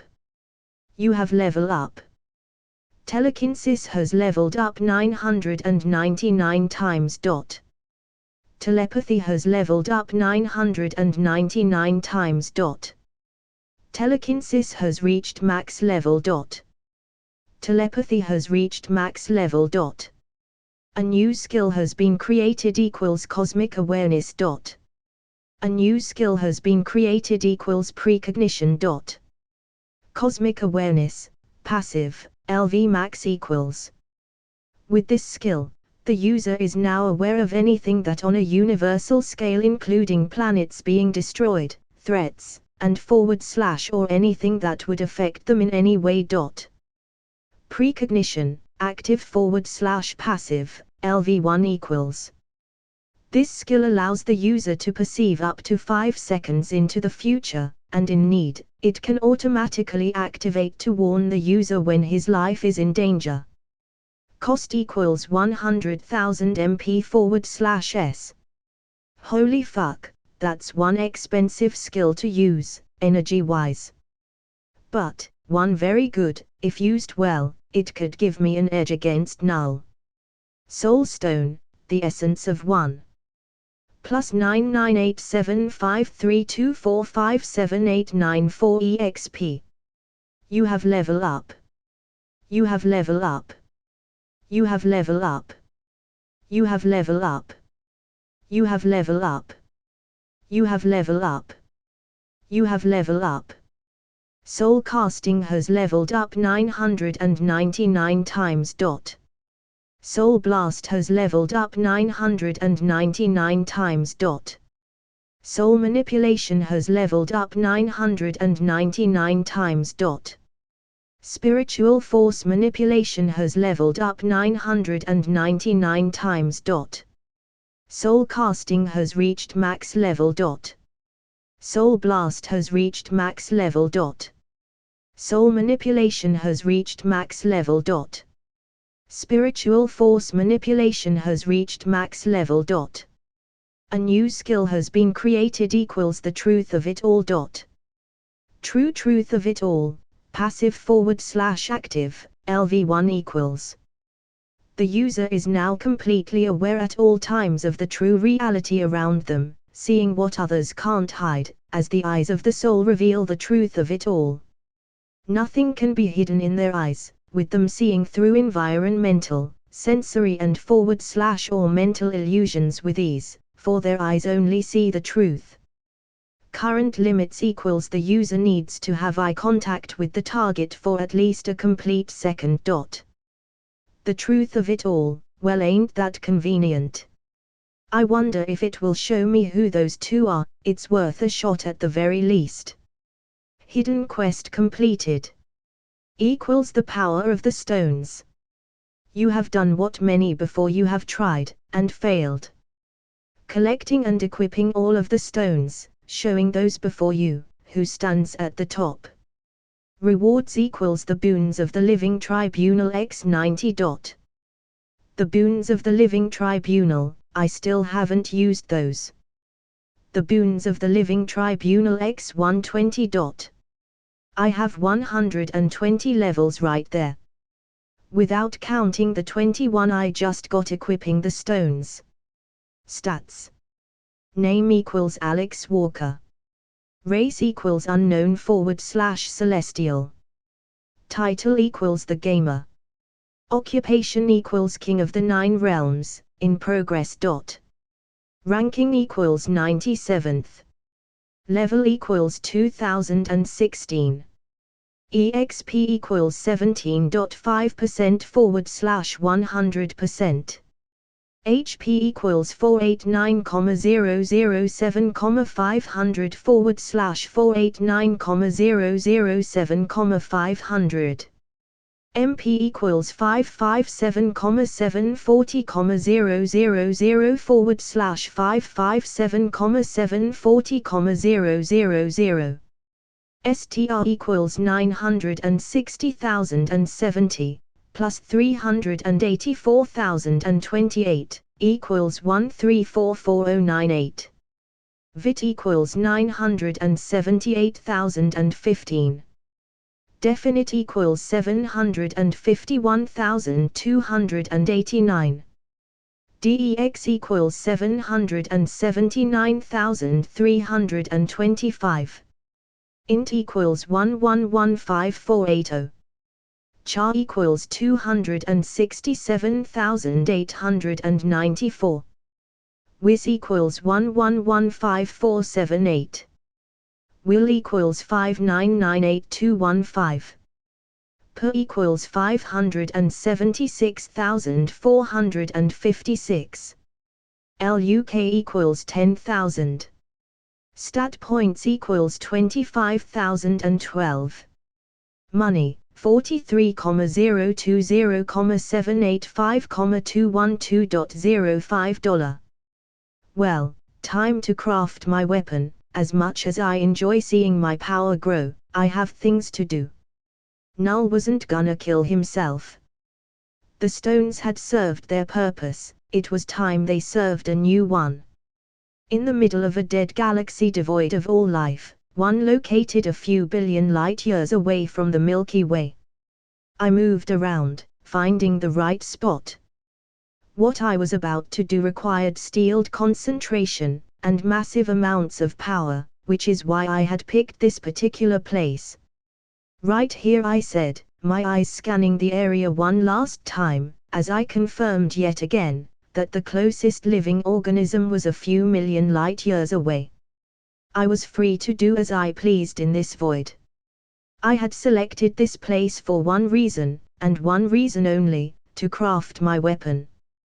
No forge in the universe was strong enough for what I required. I needed more than a dying star. I needed a hypergiant, a star 700 times bigger than Earth's sun. Even with my powers, this was no easy task. In fact, it was nearly impossible to achieve, even as a celestial. While it was true the celestials had the power to create life, planets, stars, and much more, it wasn't something they did overnight. It was all a matter of mass equal power. The bigger the mass an object required, the more time said thing required to be created. Fortunately for me, I didn't have to use my celestial powers to do so. I would use the Infinity Stones for that. With them, I would be able to create the hypergiant I required, in a matter of seconds. Sadly, this would hurt me quite a bit. You see, the Infinity Stones had a few glaring limitations, so to speak.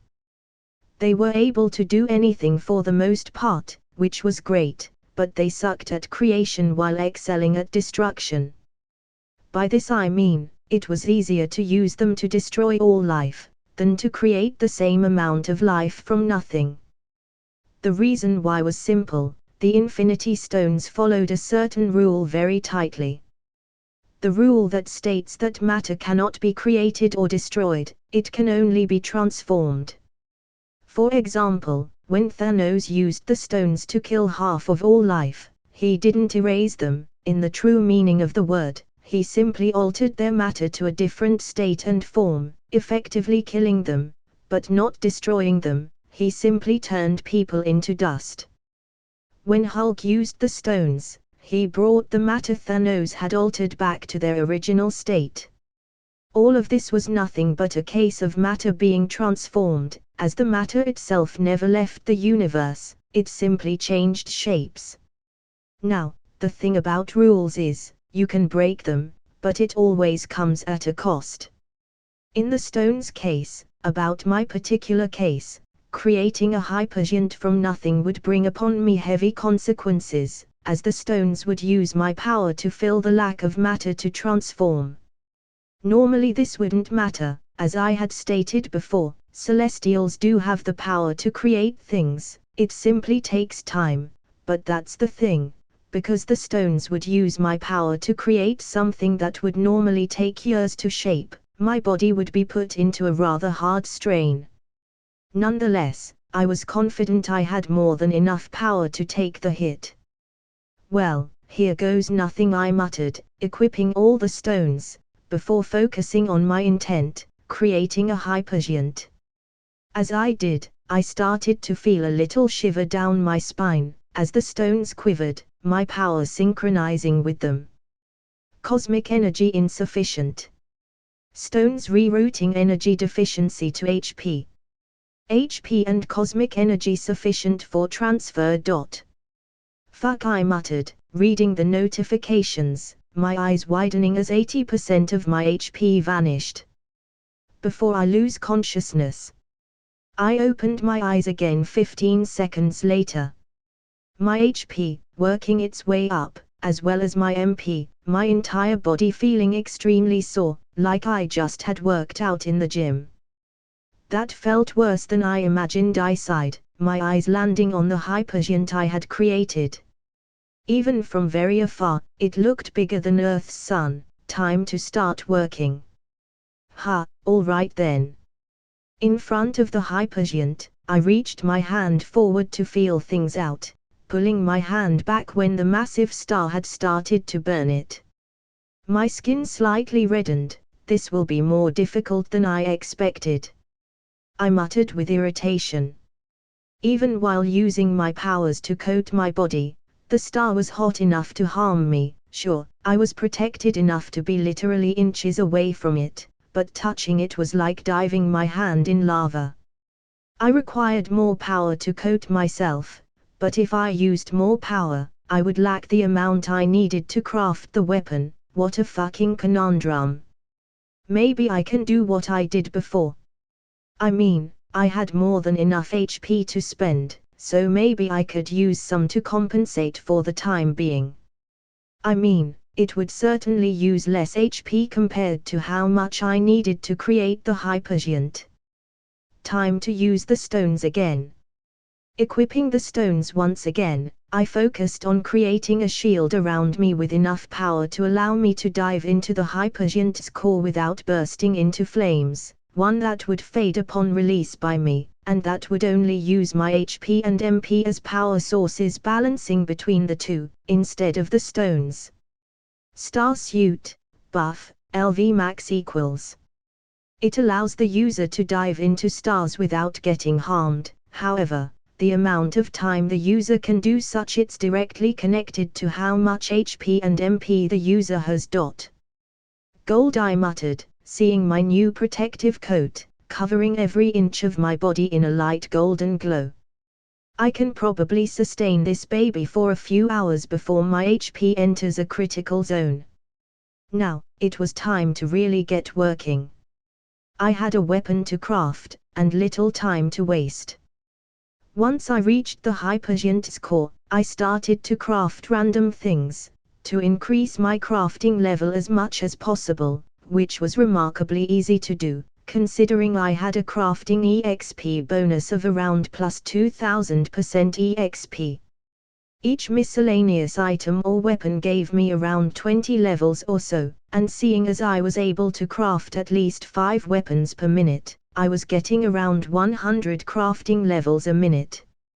I continued doing this for 30 minutes or so, reaching a point where crafting wasn't giving me that many levels, considering this an appropriate point to shift my focus back to my original goal, crafting my weapon.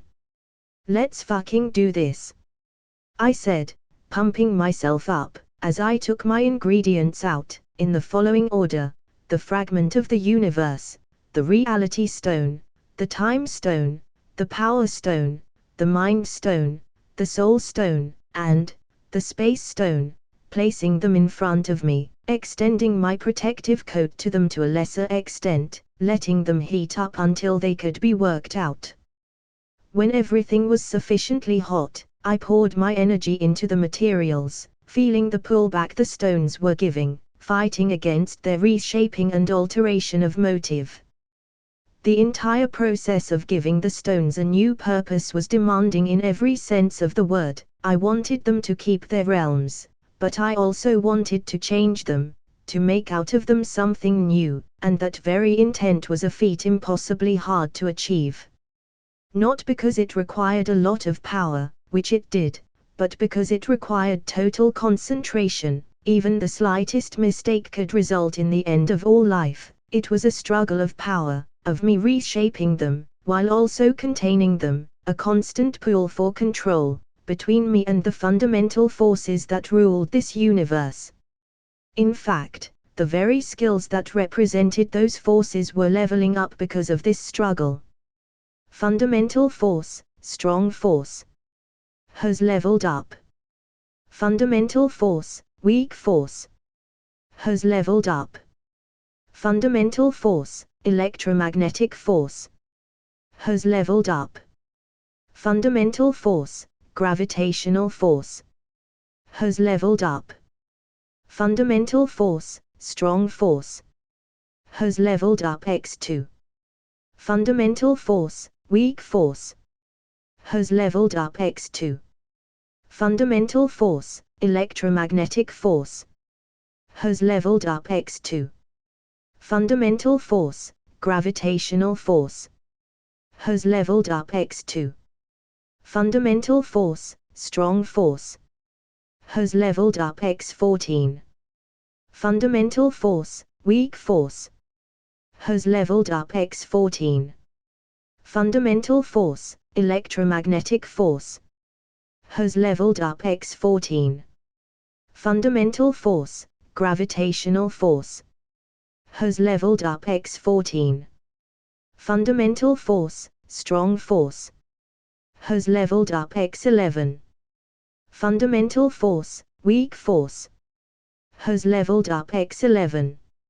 Fundamental force, electromagnetic force, has leveled up x11. Fundamental force, gravitational force, has leveled up x11. A lot, they were leveling a lot, to the point I had turned my skill notifications down. I continued doing this, for an hour or so, until the stones and the fragment finally gave in to my intent, my desire, all of them mixing together into a singular substance. Now it was time to shape it all. Using a hammer made out of energy, I began pounding on the combined substance of my materials, slowly shaping the entire thing together into one. I continued doing this for another good hour, with my protective coating losing its power more and more, the heat of the start burning me with each passing second as my MP and HP neared critical levels, to which I used some of my potions to level things out back to an acceptable range, as I continued pounding. Once I was satisfied with the mixture, I dissipated the hammer, extending both of my hands towards the substance, before beginning to pour once again my energy into it. Intent clear in mind. A weapon to protect my dreams. A weapon to negate that which threatens what I love. A weapon nobody but me could use. A weapon like me, selfish, caring, and able to grow. Then, almost as if answering to my wishes, a blinding burst of light engulfed the entire area, swallowing the hypergiant and more. Quest completed. Equals the weapon of a god. With war drawing closer, you can feel the darkness lurking at every corner, as you feel the weight of everyone's lives lay upon your shoulders. It is more than clear you need a weapon worthy of a god, to guide those who oppose the old order of things. A weapon capable of opposing the god-killing monstrosity that is all black, Null's weapon, a weapon specifically forged to slay divine beings. Objectives equals craft a weapon of unmatched power using the fragment of cosmos within your possession. Hidden objectives equals use the infinity stones as materials. Rewards equals the weapon of a singularity, ring of miracles. Hidden rewards equals essence of destruction and death x10. A new weapon has been crafted. Serenity, the weapon of rejection and dreams. Item class equals unique. A weapon crafted in the heart of a hypergiant, born in the flames of conviction, and shaped by the dreams and hopes of a man. This weapon holds two unique special powers. Negation, active, LV1 equals the power to negate a reality that you can't accept. With enough mastery over this power, the wielder of this weapon can achieve supernatural feats such as rejecting aspects of reality. With this, The user can become indestructible by denying physical damage, or alter reality by denying the laws of physics, and even become immortal by denying death/aging. Dreams of aspiration, active/passive, LV1 equals the power to create a path to your dreams. With enough mastery over this power, the user of this weapon can manipulate probability, meaning the user could alter how likely an event is to occur, making unlikely things occur more often or instantly and preventing liable events from ever happening. Giving the user the ability to cause and prevent both good and bad luck, sudden deaths, natural disasters, and even apocalyptic events. This weapon also holds control over the 6 realms the Infinity Stones held control: space, power, time, reality, mind and soul. This weapon possesses no permanent form or shape, meaning is ever changing and ever shifting. The user can will the weapon to change into anything, making the weapon scatter and reform at will. Soul-bounded to Alex Walker. When equipped, the following buff supply equals: plus 100% increase to STR, plus 100% increase to VIT, plus 100% increase to Definite, plus 100% increase to DEX, plus 100% increase to INT, plus 100% increase to CHAR, plus 100% increase to WIS, plus 100% increase to will, plus 100% increase to PO, plus 100% increase to LUK. I smiled, my hands burned to the bones, as I looked at the weapon floating in front of me.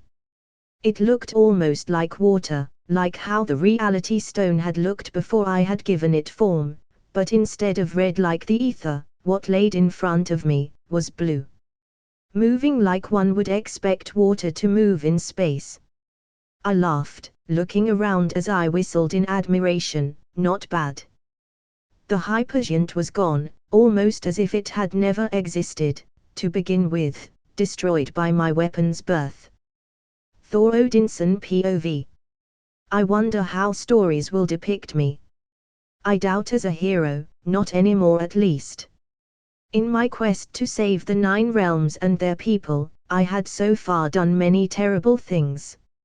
I didn't regret any of them, not really. If anything, I lamented that the ignorance of others had pushed me to do things I would have never done in the first place. Necessary evils, like my brother says. It's impressive how things change. I used to enjoy fighting and killing my opponents without thinking of the consequences. Now, the actions that once brought me joy now bring me sorrow. I guess I was blissful in my ignorance. Playing like a child, the game of a hero. I still saw myself as a hero. The difference now was, I was aware of the consequences of my actions, because I knew more. I had grown more in the time I have been with Alex, my sworn brother, than I ever did by myself. I could now appreciate the weight he carried very clearly. I admired him, and not because of his powers, but because of his character and unwavering determination. I aspired to be like him where it mattered. I used to think, before meeting him, I was the man, the pinnacle of what everyone should aspire to be, the mightiest of them all. But, in reality, before meeting him, I was a kid. His actions made me see that being male was simply a matter of birth, while being a man was a matter of choice. He made me understand that a man knows his limits, but a real man can overcome them. For that, and much more, he was my brother. His actions had shown me that a true hero does not always get love and ovations, but hate and misunderstandment. Why would you do this? A Vanir guard asked, anger coloring his eyes as he laid on the ground wounded. Our king trusted you. Your king was a fool, I replied, my tone even. His pride would have been the end of Vanaheim, and all of its people. Liar! The guard shouted. I am many things, but a liar am not, I replied, grabbing the blood-covered crown from the king's head. I know you don't believe me, and I don't need you to. No. I am trying to protect the 9 realms from a threat I can't possibly match. The people of Vanir will never follow you. The guard growled, a small smile on his face. I don't need them to, I replied, smiling sadly at the thought. Then why did you kill my uncle? I heard someone ask in the back, as the creaking doors of the throne room opened. Turning around to meet this unknown, I saw a woman and a few guards, arms at hand, ready to die for their people.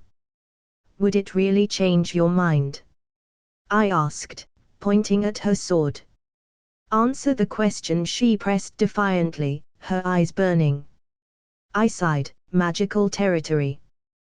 By taking control over Vanaheim, my brother can control, so to speak, who enters and leaves the planet, making it really difficult for the enemies that are about to come, actions such as invading the planet.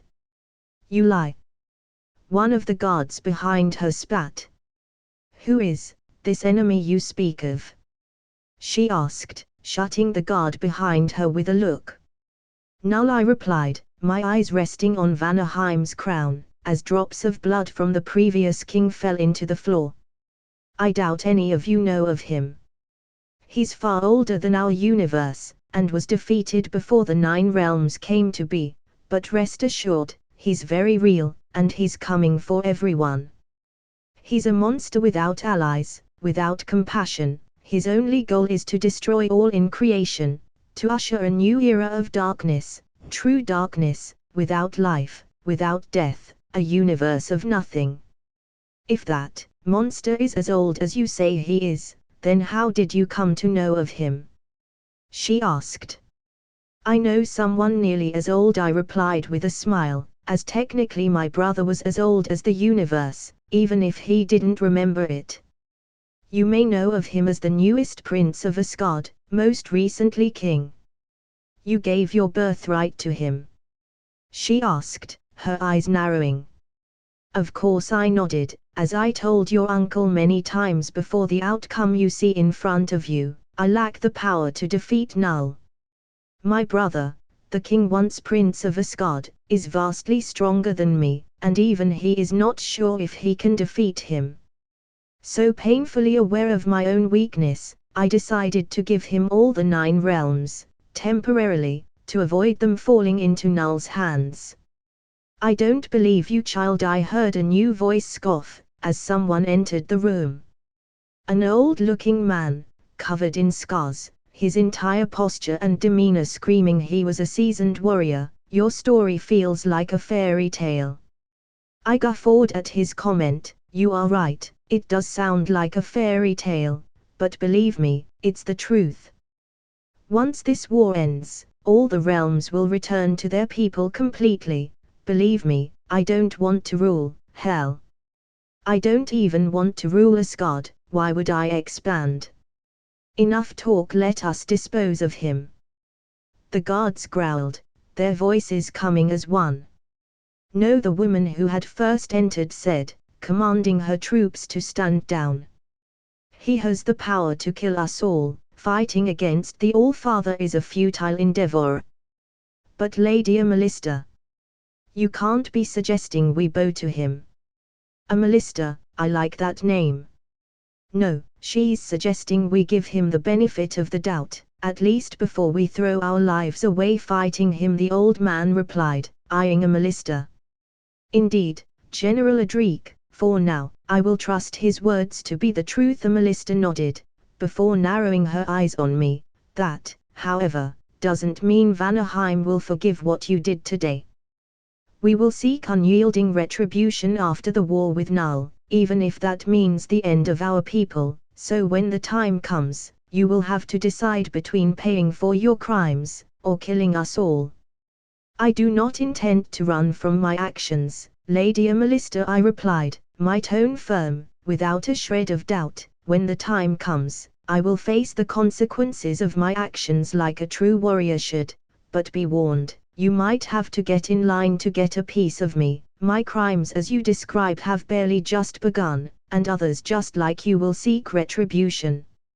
Very well, Melissa replied, her voice cold. For now, we will play your game. When does this null comes? Adric asked. That, we don't know. We only know it's very soon, I replied with a sigh. Then, we require to speak with this. Alex, you speak of, Melissa said, or rather ordered in a commanding tone. I liked her. Sadly, the sentiment wasn't shared. Sure, I nodded. I will tell him to come, after I finish my mission.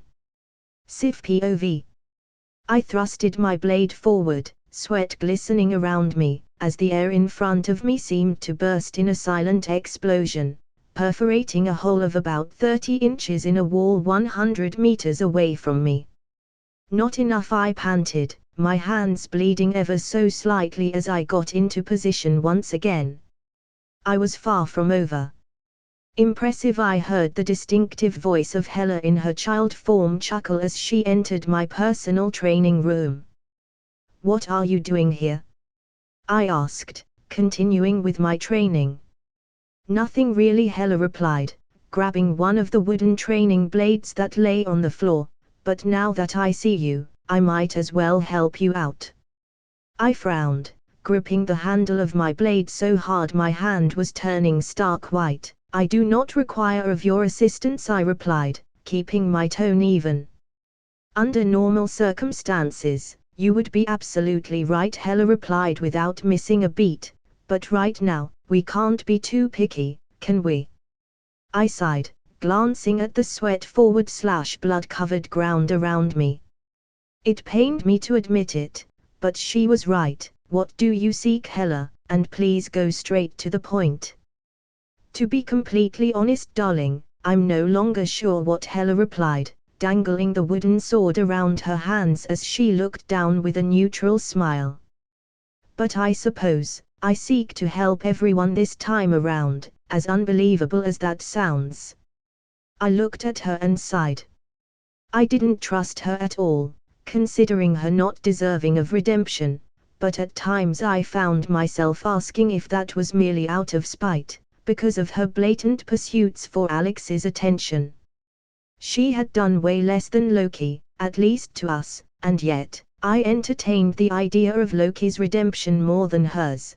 Perhaps it was because I had known Loki all my life, and her I barely knew.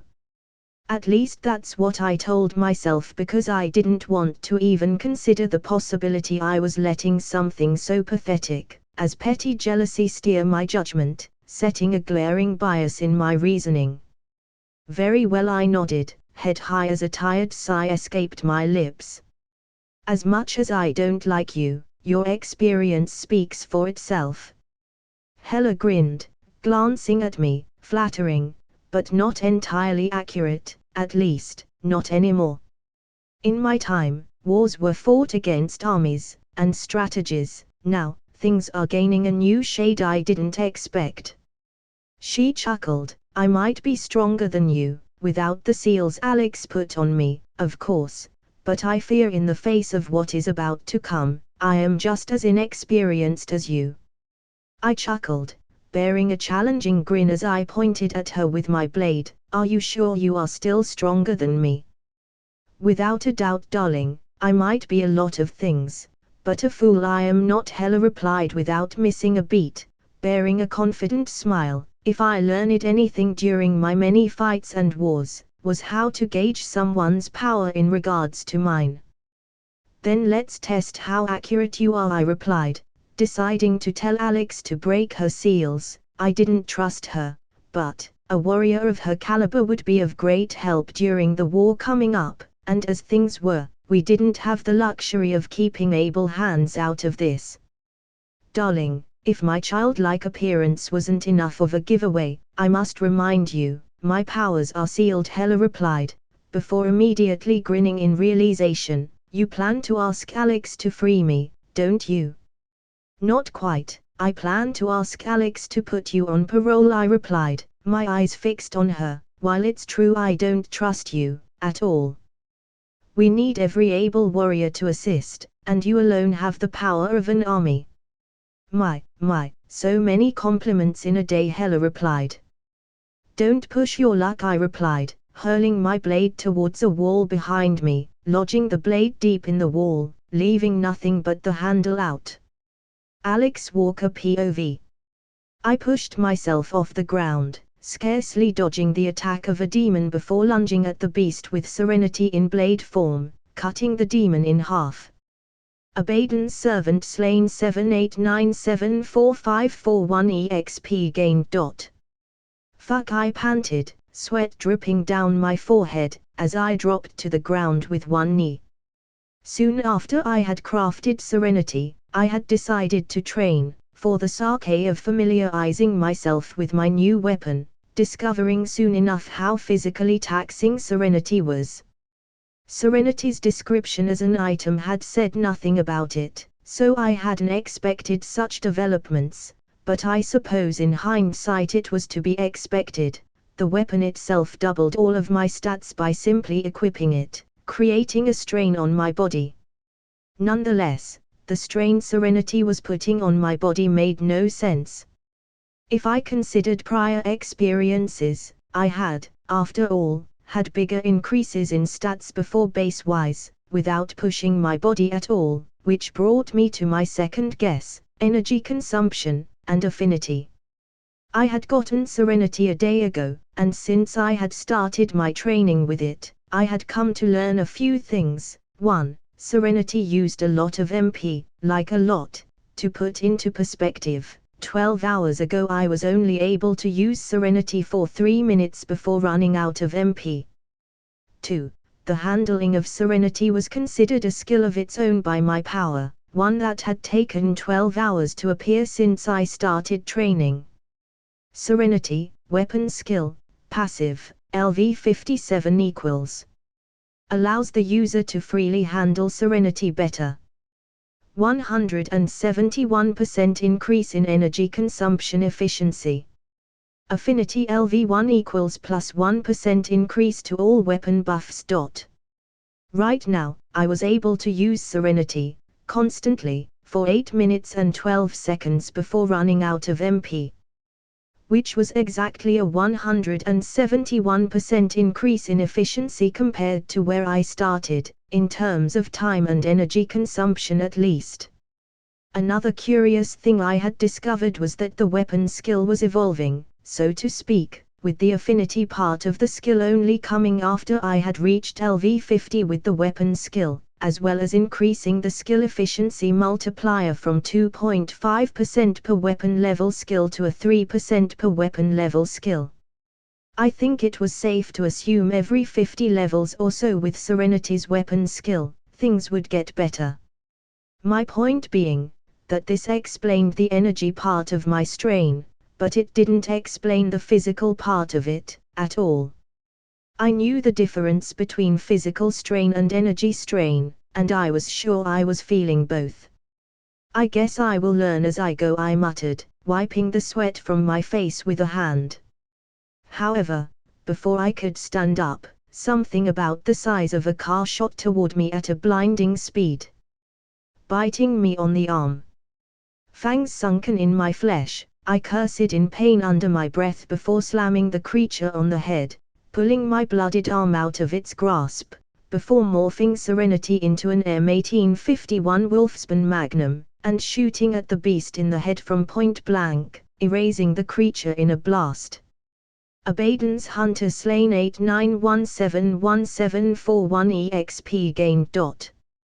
Fucking demons, I muttered, shaking my injured arm a bit as it healed. The worst part of this dungeon wasn't that the monsters were around my level, but that they had the ability to cloak themselves out of my minimap, which at times, fucked my reaction time. But it is what it is. I needed to train, and this seemed like the best possible dungeon to do so, considering Null's theme. I wonder if Asmodeus' dungeon will be like this. I guess I will see after this one. I wonder how the demons these dungeons are based of would feel if they knew these simulations were infinitely stronger than them. I mean, the real Asmodeus was level 202, while his dungeon was level 2015. I chuckled, putting Serenity on my inventory as I walked to the next zone within the dungeon. Alex Walker POV. It was deep in the night within Abaddon's dungeon, with the moon over halfway down the sky, as I neared the boss. After having walked through many rooms and such, defeating several demons, increasing my weapon skill by 20 levels. Becoming evidently clear that the more I continued to train and use Serenity, the easier it was becoming to increase the weapon level skill. The first level took me more than an hour. Now, in a matter of minutes, I had leveled up the skill a few times. Not only that, but I think I had also discovered why using Serenity strained my body physically speaking. Basically, my running theory was that Serenity basically operated like any part of my body, and that by being a new addition to my already trained body, it was taking time to adjust. In summary, I was simply pushing the newest addition to my body too hard too soon for its liking. Sadly for Serenity, I would continue to push until there was no more need of pushing. So, according to the map, Abaddon should be right around here, I muttered, as I arrived at an empty clearing, where the Abaddon the boss was supposed to be. Yet, he wasn't anywhere to be found. I guess I have to trigger something for him to appear. Abaddon, I fucked your mom. Nothing. Well, there goes the oldest internet insult, and so far, plan A. Maybe I needed to piss on his clearing or something. Sighing, I elected to walk deeper into the clearing, hoping that perhaps proximity would be the trigger Abaddon needed to appear. Which seemed to be the case, for as soon I reached the middle of the clearing, everything around me started shaking violently as a piercing shriek filled my ears. Note to self, bring headphones next run, I commented, using a thin layer of mana to protect my ears. I will enjoy tearing you to ribbons. I will enjoy farming your ass repeatedly, I replied, chuckling at my own joke, as in front of me, something slowly started to appear, accompanied by a fair amount of shadows. At first, Abaddon seemed to have no form or discernible shape, but as it materialized more and more, his appearance became clearer: bones, wings, rotting flesh, and shadows entangling his body, creating a picture of horror. Abaddon the Demon of Destruction, LV 2075. I am Abba, he started, pointing his rotting finger covered in shadows at me, as he began his introduction. However, I cut him short, delivering a series of masterful attacks with Serenity in blade form, before blasting him away with a beam of pure mana. Don't care, I said, cracking my neck. To me you are nothing. Insolent worm. Abaddon hissed, standing up from the ground. Hands aimed at me, spasming uncontrollably, as they grew in size, humming and buzzing like bugs in a bucket. You, I muttered, rushing towards him, morphing Serenity into the shape of a war hammer. However, before I could reach Abaddon, his fingers flew off his hand with a loud wet slimy ripping sound, flying toward me like missiles, with each finger breaking into several projectiles, 200 to be exact. You, again, I muttered under my breath, as with a single wave of my arm, I created a shockwave that pushed the projectiles off their tracks, with some of them landing on the ground or distant walls, rotting the surfaces they had landed on, creating sizable pools of what appeared to be oil. Abaddon's pool of infection. Abaddon infects the area with a disease, dealing 1% of total HP per second as long as the player is touching an infected area. I wonder how the skill would have worked if it had hit me. Pushing that thought aside, I moved behind Abaddon, ducking under a swipe of his elongated arms, before delivering a horizontal strike to his side, generating a massive shockwave of cosmic power, moments before the demon was sent flying like a ragdoll, only stopping when a wall of rocks slowed him down. I whistled, So far, Serenity had proved to be an amazing weapon, both in melee and in range combat, all thanks to its absurd versatility, and the best part was, I had just barely begun really feeling the weapon out, meaning, the possibilities were endless. I guess I can try using the skills the weapon has, haven't used them much so far. Insolence is paid in blood, in the house of Abaddon. Abaddon shrieked, his right morphing into a thin blade, before giving his arm a quick wave downwards. I get it, you are Abaddon. I stopped what I was saying, pushing my body to the side as fast as I could, as the entire clearing was cut in two, from Abaddon's attack. Had it not been for precognition, automatically activating a second before Abaddon's attack reached me, I would have been cut in half, or at the very least I would have lost a leg or something. That's one dangerous skill. Demon Blade. Abaddon empowers his blade by extending the cutting edge of it, gaining the ability to cut through anything in his line of sight. It cannot be blocked by any defense. You are only delaying the inevitable, child. Abaddon hissed silently, his other arm morphing into a blade. Accept destiny. He added, as, without another word, he took a step forward, swinging his arms around without a pattern, almost like a child playing pretend, sending hundreds of attacks I couldn't see my way. This time, however, I activated precognition, instead of letting the skill activate on its own, getting a peek into the future, allowing me to evade his attacks as they came while pushing my advance toward him.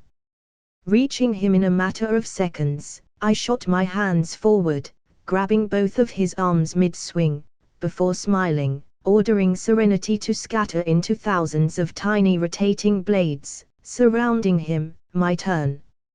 I muttered, ordering the blades to descend upon him, tearing him apart like a meat grinder, as I jumped back, avoiding his blood.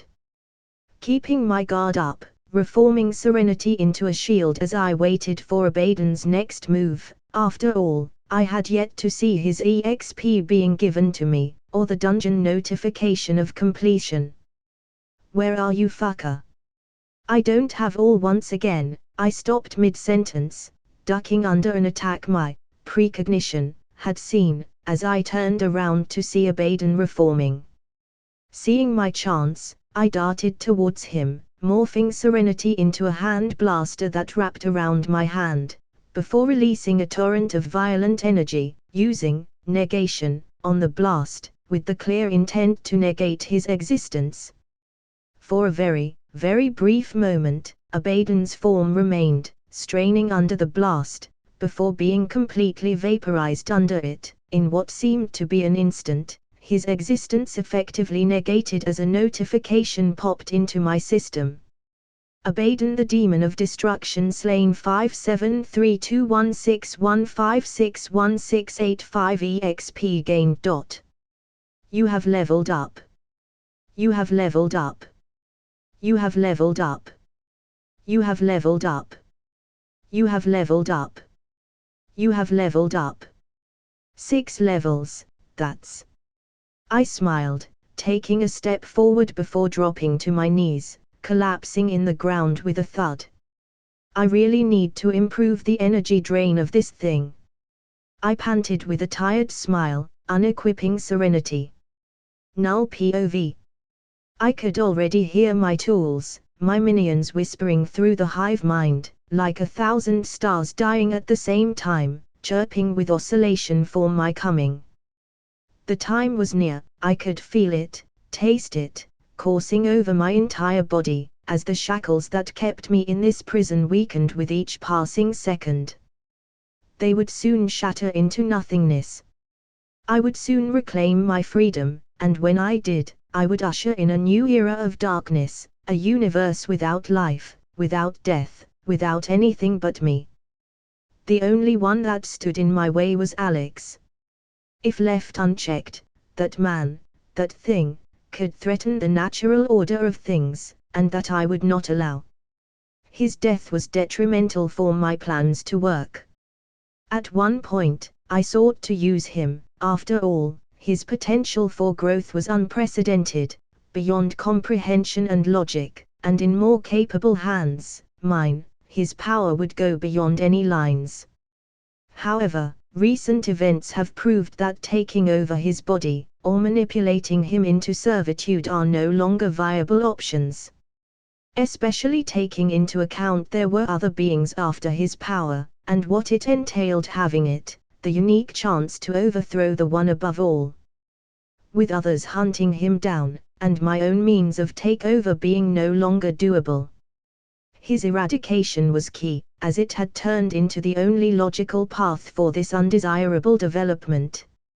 If others could use him, I simply had no use for him, beyond having all black consume him, that is. In hindsight, I should have seen this unwanted turn of events coming. His powers, and his unparalleled potential for unlimited growth, were unique, a singularity without cause. A ticket to become the one true God of all. But that was beyond the point. After all, if I couldn't have him, no one would. In the meantime, I would patiently wait for my shackles to break, wait for the last second of this universe to tick, for the beginning of the end to start. Be that as it may, that didn't mean I couldn't send a message to our little aberration. Oh little one! My little one! Prepare for me. Come to me. Your life will soon be done. Forget the future. Forget the past. Life is beyond you now. Breathe your last. And welcome the end. Eat a Dick Shakespeare wannabe, Alex replied, using the same channel I had created for my message. I smiled. Tearing him apart would be delightful, it only pained me that after killing him, the rest would feel mundane. You will die, mortal, no matter how much you train, or how many allies you gather before I break free, you will fall by my blade, sealing the fate of this universe. Mortal true, I suppose, I mean, I wasn't born into the god business, I fucking earned it. He replied, seemingly chuckling at my previous comment, his foolish hubris really had no bounds. Remarkable. I'm sorry, but in reality, your threats and opinions mean very little to me. So, have fun waiting for your time to come, and do enjoy it after it comes, because it will be very, very brief. On the positive side though, you will get that nothingness you so despairingly want, so, win-win for all of us involved. Anyway, I will be closing this chat, and won't be talking to you until your execution. Bye Tilda. With that said, I felt how my connection to the outside world was cut completely. Immediately realizing what he had done, he had tracked my energy, finding the focal point of it all, before disrupting the flow around my prison. Effectively cutting the limited freedom I had before. I laughed, feeling excitement like never before. Taking his life would be a most enjoyable endeavor. Alex Walker POV. As I continued training with serenity, doing dungeon after dungeon without resting, I got a call from Null, which was the best way to describe the entire thing. Needless to say, I answered his call, for various reasons. 1. I wanted to gain more intel on him, which I would be able to, if I maintained a connection between us. And, 2. I wanted to cut his connection to the outside world to avoid him making any type of deals with others, which I would be able to do if I located the focal point of the leak on his seal, which I would be able to do through our connection. After doing just that, I decided to take a 2-minute break from my constant training, to revise what I had discovered about him. 1. He was one for dramatics. I mean, his first message was, "Oh little one. My little one. Prepare for me. Come to me. Your life will soon be done. Forget the future. Forget the past. Life is beyond you now. Breathe your last. And welcome the end." Like, wow. 2. his seal would last at least another month, from what I could tell when I was cutting his connection to the outside world. 3. I now had a general idea of how strong he was, not level-wise, sadly for that matter, as I hadn't been able to collect enough information for that, but, nevertheless, I had still managed to feel him out through our little talk, getting a very accurate depiction of what I was dealing with. He was stronger than me, by a lot. But not on an unreachable level. If I had to appraise how strong he was compared to me, I would say he was around 2 to 3 times more powerful than my current self. This didn't imply his level was 2 to 3 times higher than mine. If I had to guess his level, I would say he was in the low 3000s, maybe even lower. However, he had absorbed a lot of beings through his blade, several celestials for that matter, increasing his overall powers by a lot, another discovery I had come across during our little chat.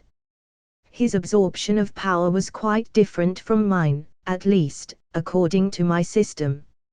His weapon would claim half of the power absorbed as expendable energy for combat, while he would claim the other half of the power as stats, by an exchange rate that basically only allowed him to truly get around 5% to 7% of his victim's power in raw stats.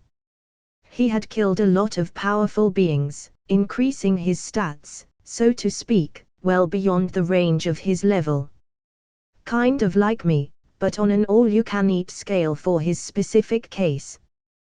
But that's beyond the point now. I now had a clear view of the top of the mountain that lay in front of me. I was glad he had called. Without his need for intimidating me, I would have never had a clear goal in mind, in terms of training. Well, back to grinding, I smiled, running towards Abaddon's room again for the 30th time today.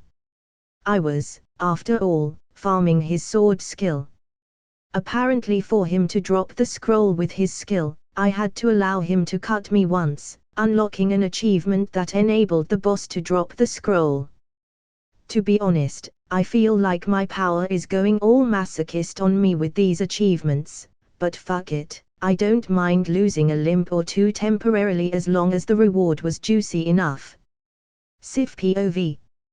Thor had finally come back, after finally having completed his mission in record time. However, despite his evident success in his quest, I couldn't help but feel anguish the moment my eyes met his.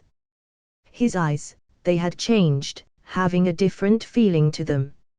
It was like staring at the eyes of a dead man. He looked at me as we talked, but it was like he was seeing right through me, with an empty gaze, barren of all emotions, or rather, lacking Thor's natural gleam. Hela was the first one to notice this, gazing at Thor kindly. "He will recover in time," Hela muttered a few seconds after Thor had left. Her voice soft, and emphatic as each word left her mouth. "You really think so?" I asked, feeling as if my heart was beating 10 times slower. Thor was many things, a fool, a thrill-seeker, a child at heart, a brute, and much more, but above all, he was Asgard's son. Asgard wasn't ready, none of us were, we still needed that beacon he represented. Hela sighed, running one of her hands through her hair, as she turned to face me. "I know that look, and all he needs is time to process, maybe a talk with Alex as well. I had that same look after my first campaign with Odin, hopefully, he will get the time to process." "I thought you enjoyed war and conquest," I replied, sighing. "That wasn't always the case." Hela chuckled, staring into her childlike hands in reminiscence. "I just wanted to make Odin proud." "So you didn't enjoy fighting at the beginning?" I smiled, finding that statement highly amusing. "Oh no, I always enjoyed a good fight, but war was a different matter altogether." Hela sighed, shrugging ever so slightly. Be that as it may, my childlike thoughts changed, adapting to the circumstances as I waged my life on the battlefield day after day. I don't quite recall when I started loving war, but it simply happened, so I guess everything worked out in the end. Everything worked out in the end. I looked at her, in shock. Was the former all-father that terrible of a father? How old were you during your first campaign? I had to know, I wanted to know. 8, Hella replied without missing a beat. It wasn't that bad though. I remember being nervous, but determined to do as Odin asked. I had it easy with that one, to be honest. It was a fairly easy campaign. The enemies we were fighting at the time were extraordinarily weak, so we eradicated them quite fast. I think it took a month or so to kill everyone on that planet. Now, the next campaign we fought 2 weeks later. Now that one was scary. She chuckled. I almost died twice there, passing out in the middle of the battlefield, only to wake up a few seconds later over the body of someone I killed, to see Odin giving me a look that said, "Be tough, be a warrior." So I did. I stood up with a cry, grabbed my blade from the ground and pushed through the pain. With time, things became easier, and soon, at the young age of 13, I was leading the soldiers with him. Odin was a monster. How could he do that? How could anyone do that?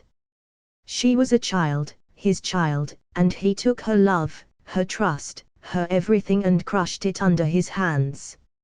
No child deserves that. Don't feel sad for me, darling. It's unbecoming of you. I might even think you like me, and we can't have that now, can we? Hella chuckled. If anything, I am horrified by your tale, I replied with a sigh, musing over her tale. I never thought the former or Odin to be capable of such things. Well, in his defense, and yes, I know how odd that sounds coming from me, the Odin I knew, and the one you know are two entirely different individuals, Hella replied with a small shrug. Perhaps, but that doesn't excuse his actions, I replied, my tone firm. While it was true I didn't like Hella, it didn't change the fact Odin's actions had been beyond despicable. As Emily says, Hella replied with a small chuckle, sure, I still want to see him die on a stake, his body set aflame as he screams in sheer unyielding agony, with me laughing at his agonizing face, but seeing as that will never happen, I am satisfied knowing he has no powers, with Alex and Thor having taken them as a punishment for his treason in keeping me a secret after my supposed death. So, glass half full situation. Glass half full. If you say so, I sighed, my mind going back to Thor. The point of all of this being, Thor will go back to normal in no time, Hella said, reading my face. Maybe when Alex comes back, I smiled. Alex did have a way to make Thor smile, or come to reason. They really seemed like brothers, more so than Thor and Loki ever looked. That's my bet, Hella nodded with a smile, before her face morphed into a frown, staring right ahead of her.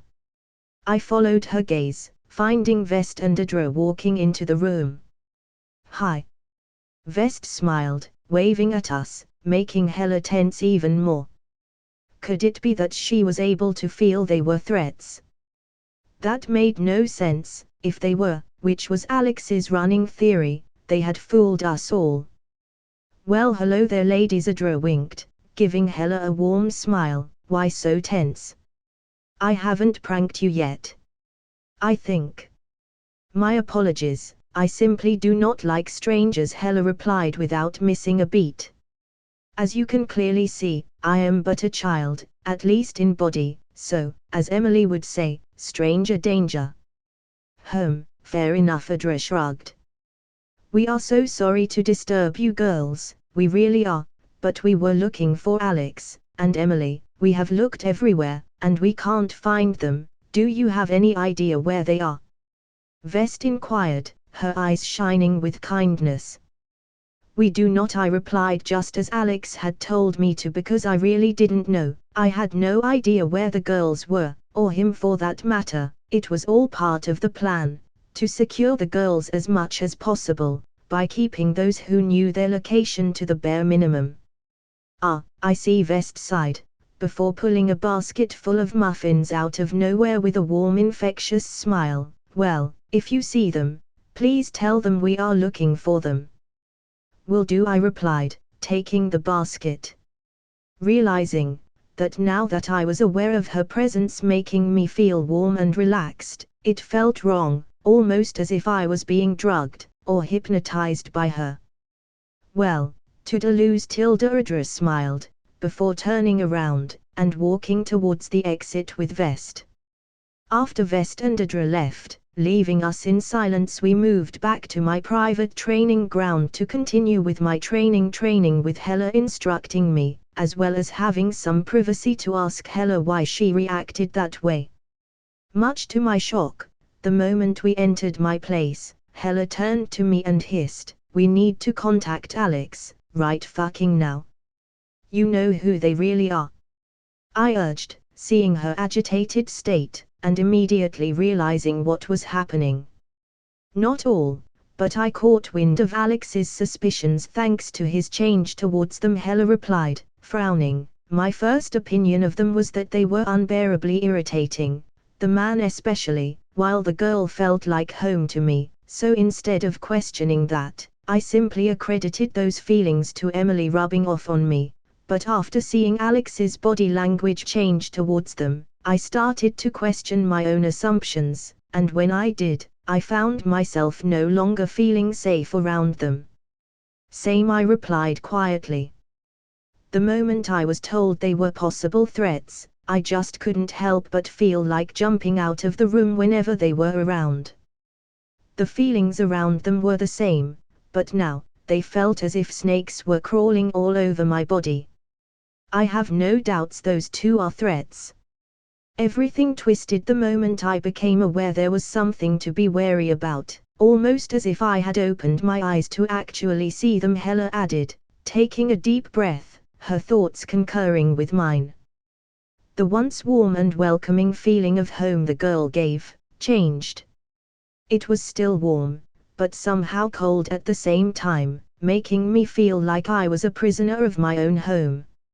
And the man, he wasn't simply irritating anymore, he was now terrifying, and cold, his eyes like those of a snake playing a game.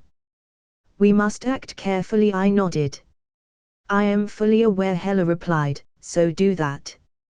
"Well, that's not nice." "That voice, Adra.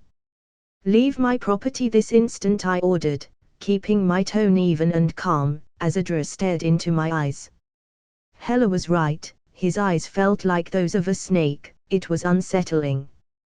Adra hummed, index finger pressed upon his lips.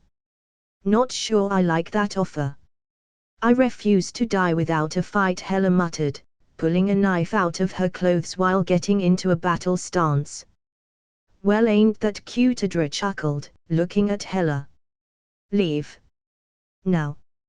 I repeated, knowing fully well it would not work, especially if this man was truly an enemy, which I was now certain he was. "Or I'll be forced to fight," I added, unsheathing my blade. How about this for a counter-offer?" Adra winked, snapping his fingers. At first, everything seemed the same, however, it didn't take me long to figure out what he had done. Hella was no longer around.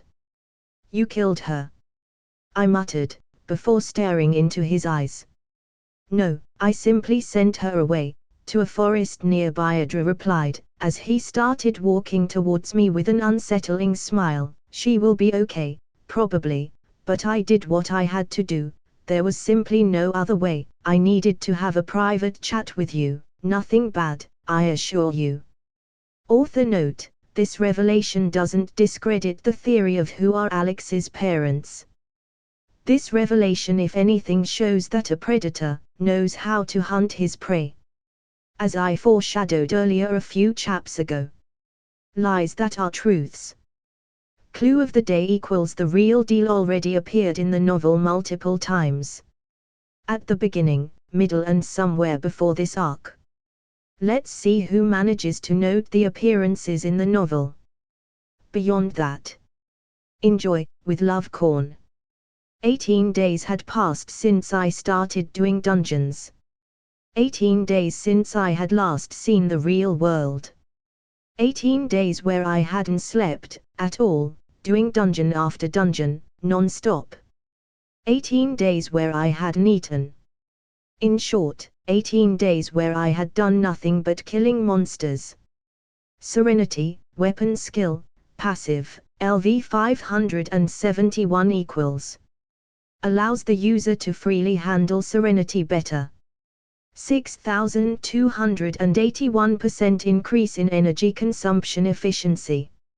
Affinity LV1 equals plus 50% increase to all weapon buffs. During this time, I had focused not only on leveling up, but on increasing my weapon skill as fast as possible. Experimenting with Serenity, and some of my other skills as much as I could. I was confident that at this rate, I would be able to face Null without any difficulties. I was overwhelmingly happy with my progress, however, it was time for a break. Time to see how everyone was doing, before coming back to my grind. I yawned, exiting the dungeon I had just cleared, teleporting Asgard as I took the first step out. Oh, Thor is BA. I stopped mid-sentence, realizing as I opened my map that there was something wrong. Sif and Adra were alone in her house.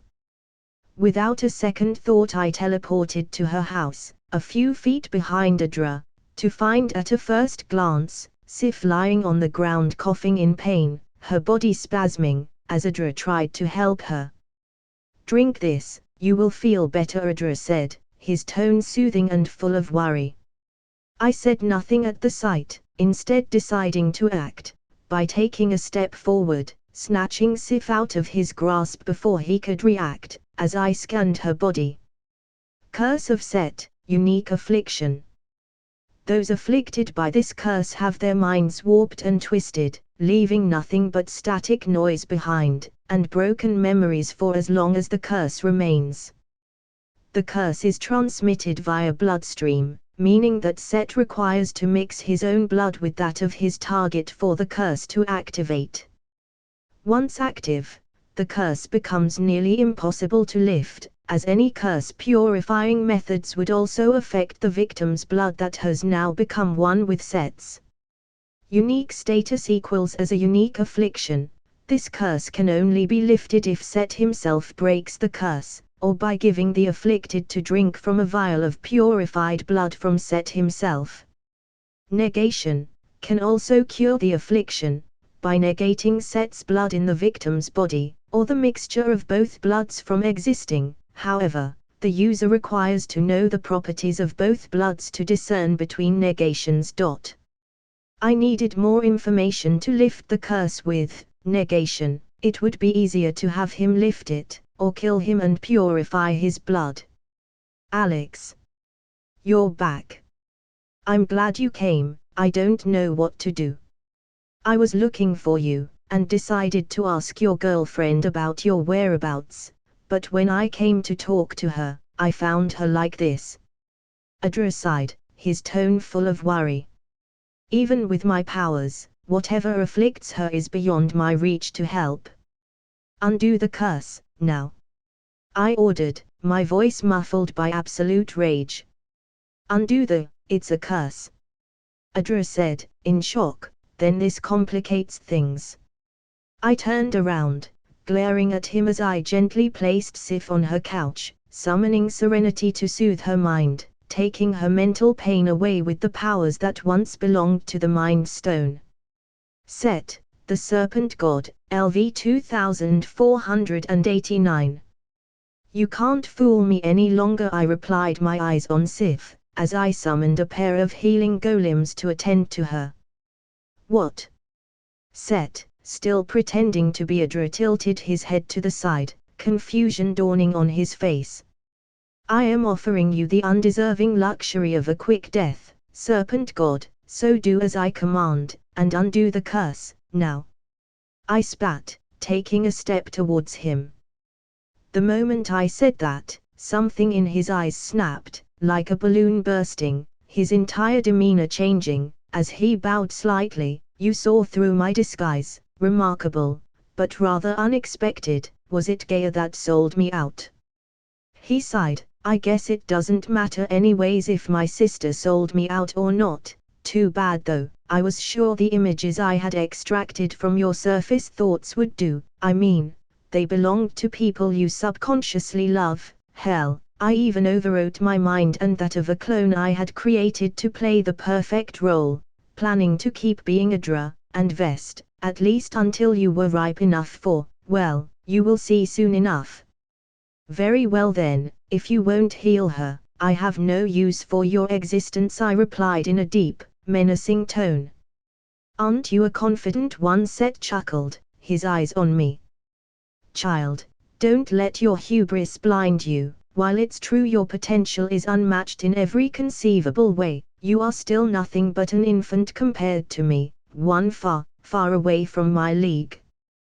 However, seeing as you are about to throw your life away for that worthless female, I will offer you a once-in-a-lifetime deal. Surrender to me, and I will lift the curse."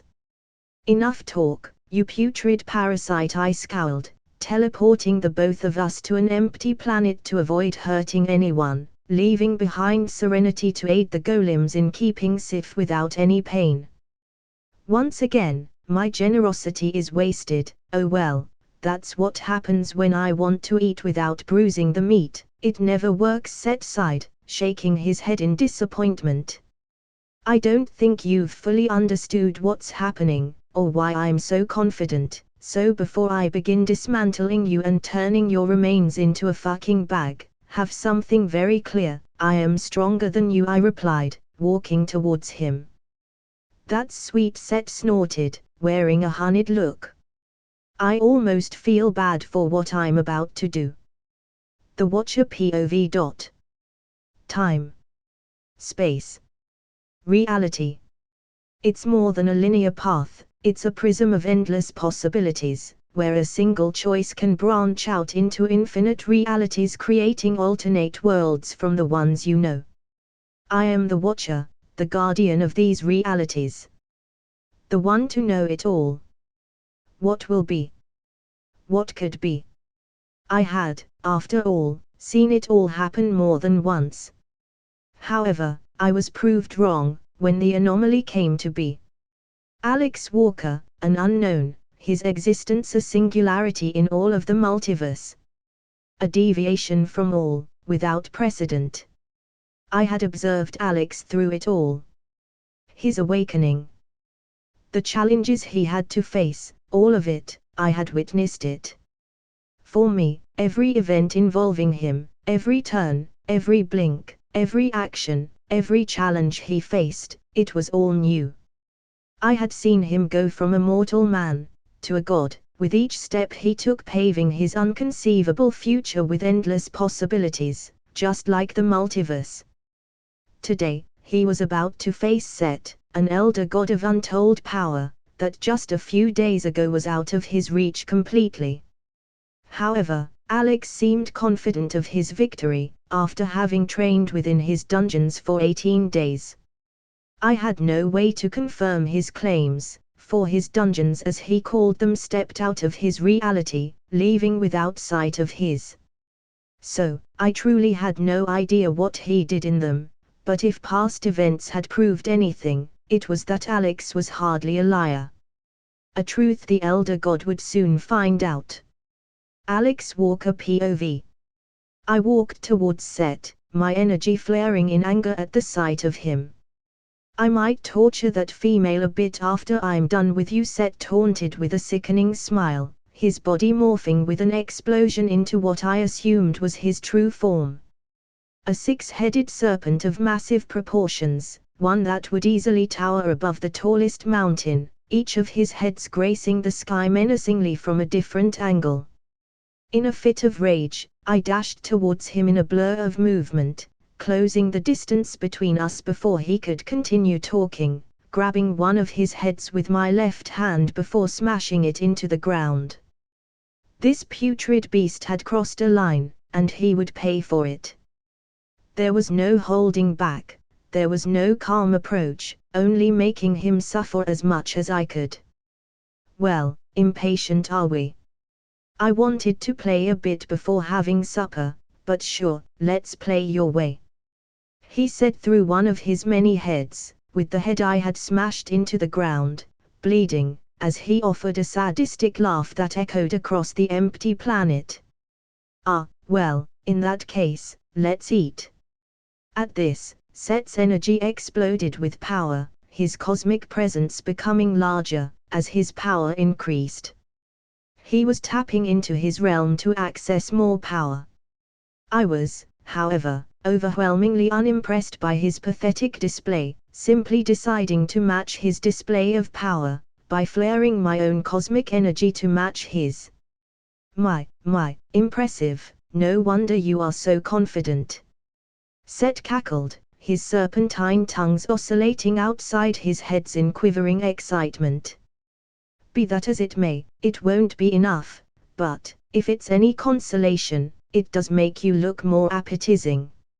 I said nothing, gesturing at him to come at me with one hand confidently.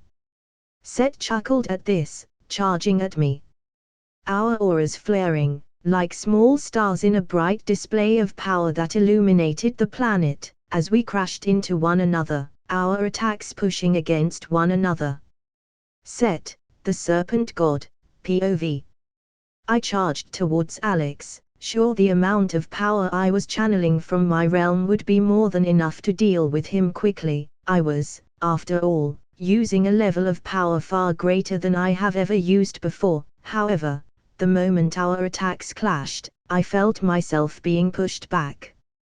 That should have been impossible. A few days ago, I was vastly stronger than him, yet, now, as we fought, he was not only matching my attacks, but he was pushing them back with a stoic expression on his face, easily keeping up with me. His potential was unmatched, but this was inconceivable. Now, more than ever, I wanted to devour him. Laughing, I began to channel more power from my realm, trying to overwhelm him, to test his current limits before devouring him. However, rather than pushing him in any measure, I found myself being pushed back even harder as he remained unfazed through all of it. I gritted my teeth in anger, before opening my mouths, blasting at him with multiple torrents of energy. Each blast coming from a different angle, making my attack one impossible to dodge, at least completely. However, as my attacks were about to reach him, he took a step forward, maneuvering his body around, dodging each blast with ease, as if dodging toys being thrown at him, before teleporting in front of me, snapping two of my necks with a simple chop. You bastard, I snarled in pain, slithering a few meters back from him as my necks healed. I had to give it to him, he had improved a lot, more so than I ever imagined. Nevertheless, I was far from done, I still had a lot of power to tap into. He would soon learn just how powerful I was. Is that all? He asked. Don't be cocky now, I have barely begun to tap into my true power. I spat in anger, slamming my tail to the ground, as I channeled even more power from my realm before rushing at him again. This time creating multiple clones of me, to attack him from every conceivable angle at the same time with a vast array of attacks, in an attempt to overwhelm the arrogant fool to show him the error of his way. However, much to my shock, Alex managed to block each one of my attacks with a disconcerting amount of ease, without even looking at them, keeping his eyes fixed on me, the original body. This shouldn't be possible. I cursed inwardly. While it was true I had yet to reach my limit, this was inconceivable. No one, no matter his potential, should be able to reach such a level, in such an amount of time. It took millions of years to reach the level he was displaying. I told you, didn't I? Alex said, walking towards me as he blocked all of my attacks, including those coming from my clones. I am stronger than you.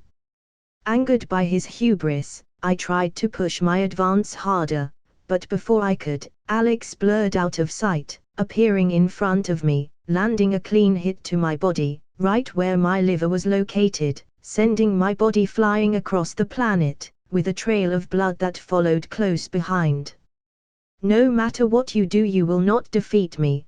To me, you are nothing but a pathetic worm, Alex said, before erasing my clones with a simple wave of his arm. What a boast!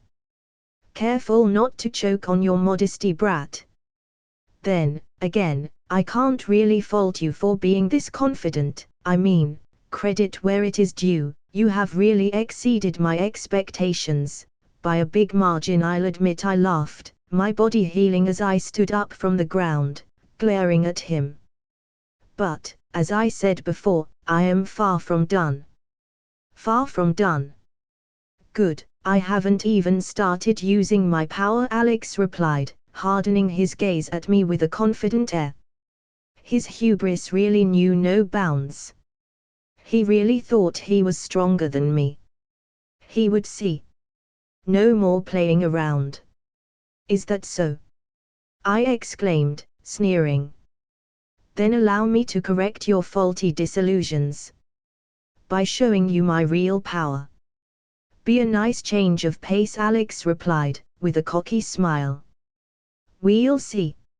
I growled, my body suddenly exploding with power as I tapped into all there was to get from my realm, reaching my maximum power. Normally, I didn't enjoy using this amount of power, as I could only use it for a few minutes outside my realm, but a few minutes, it's all I needed. So, still confident. He would be the first being in eons to taste my full power. I could hardly wait to see his cocky demeanor turn into one of despair before devouring him. That's it for the video, guys. Hope you like the video. Like, share and subscribe. Also tell me in the comment section which kind of fanfiction you would like to watch next, or if you have any recommendation.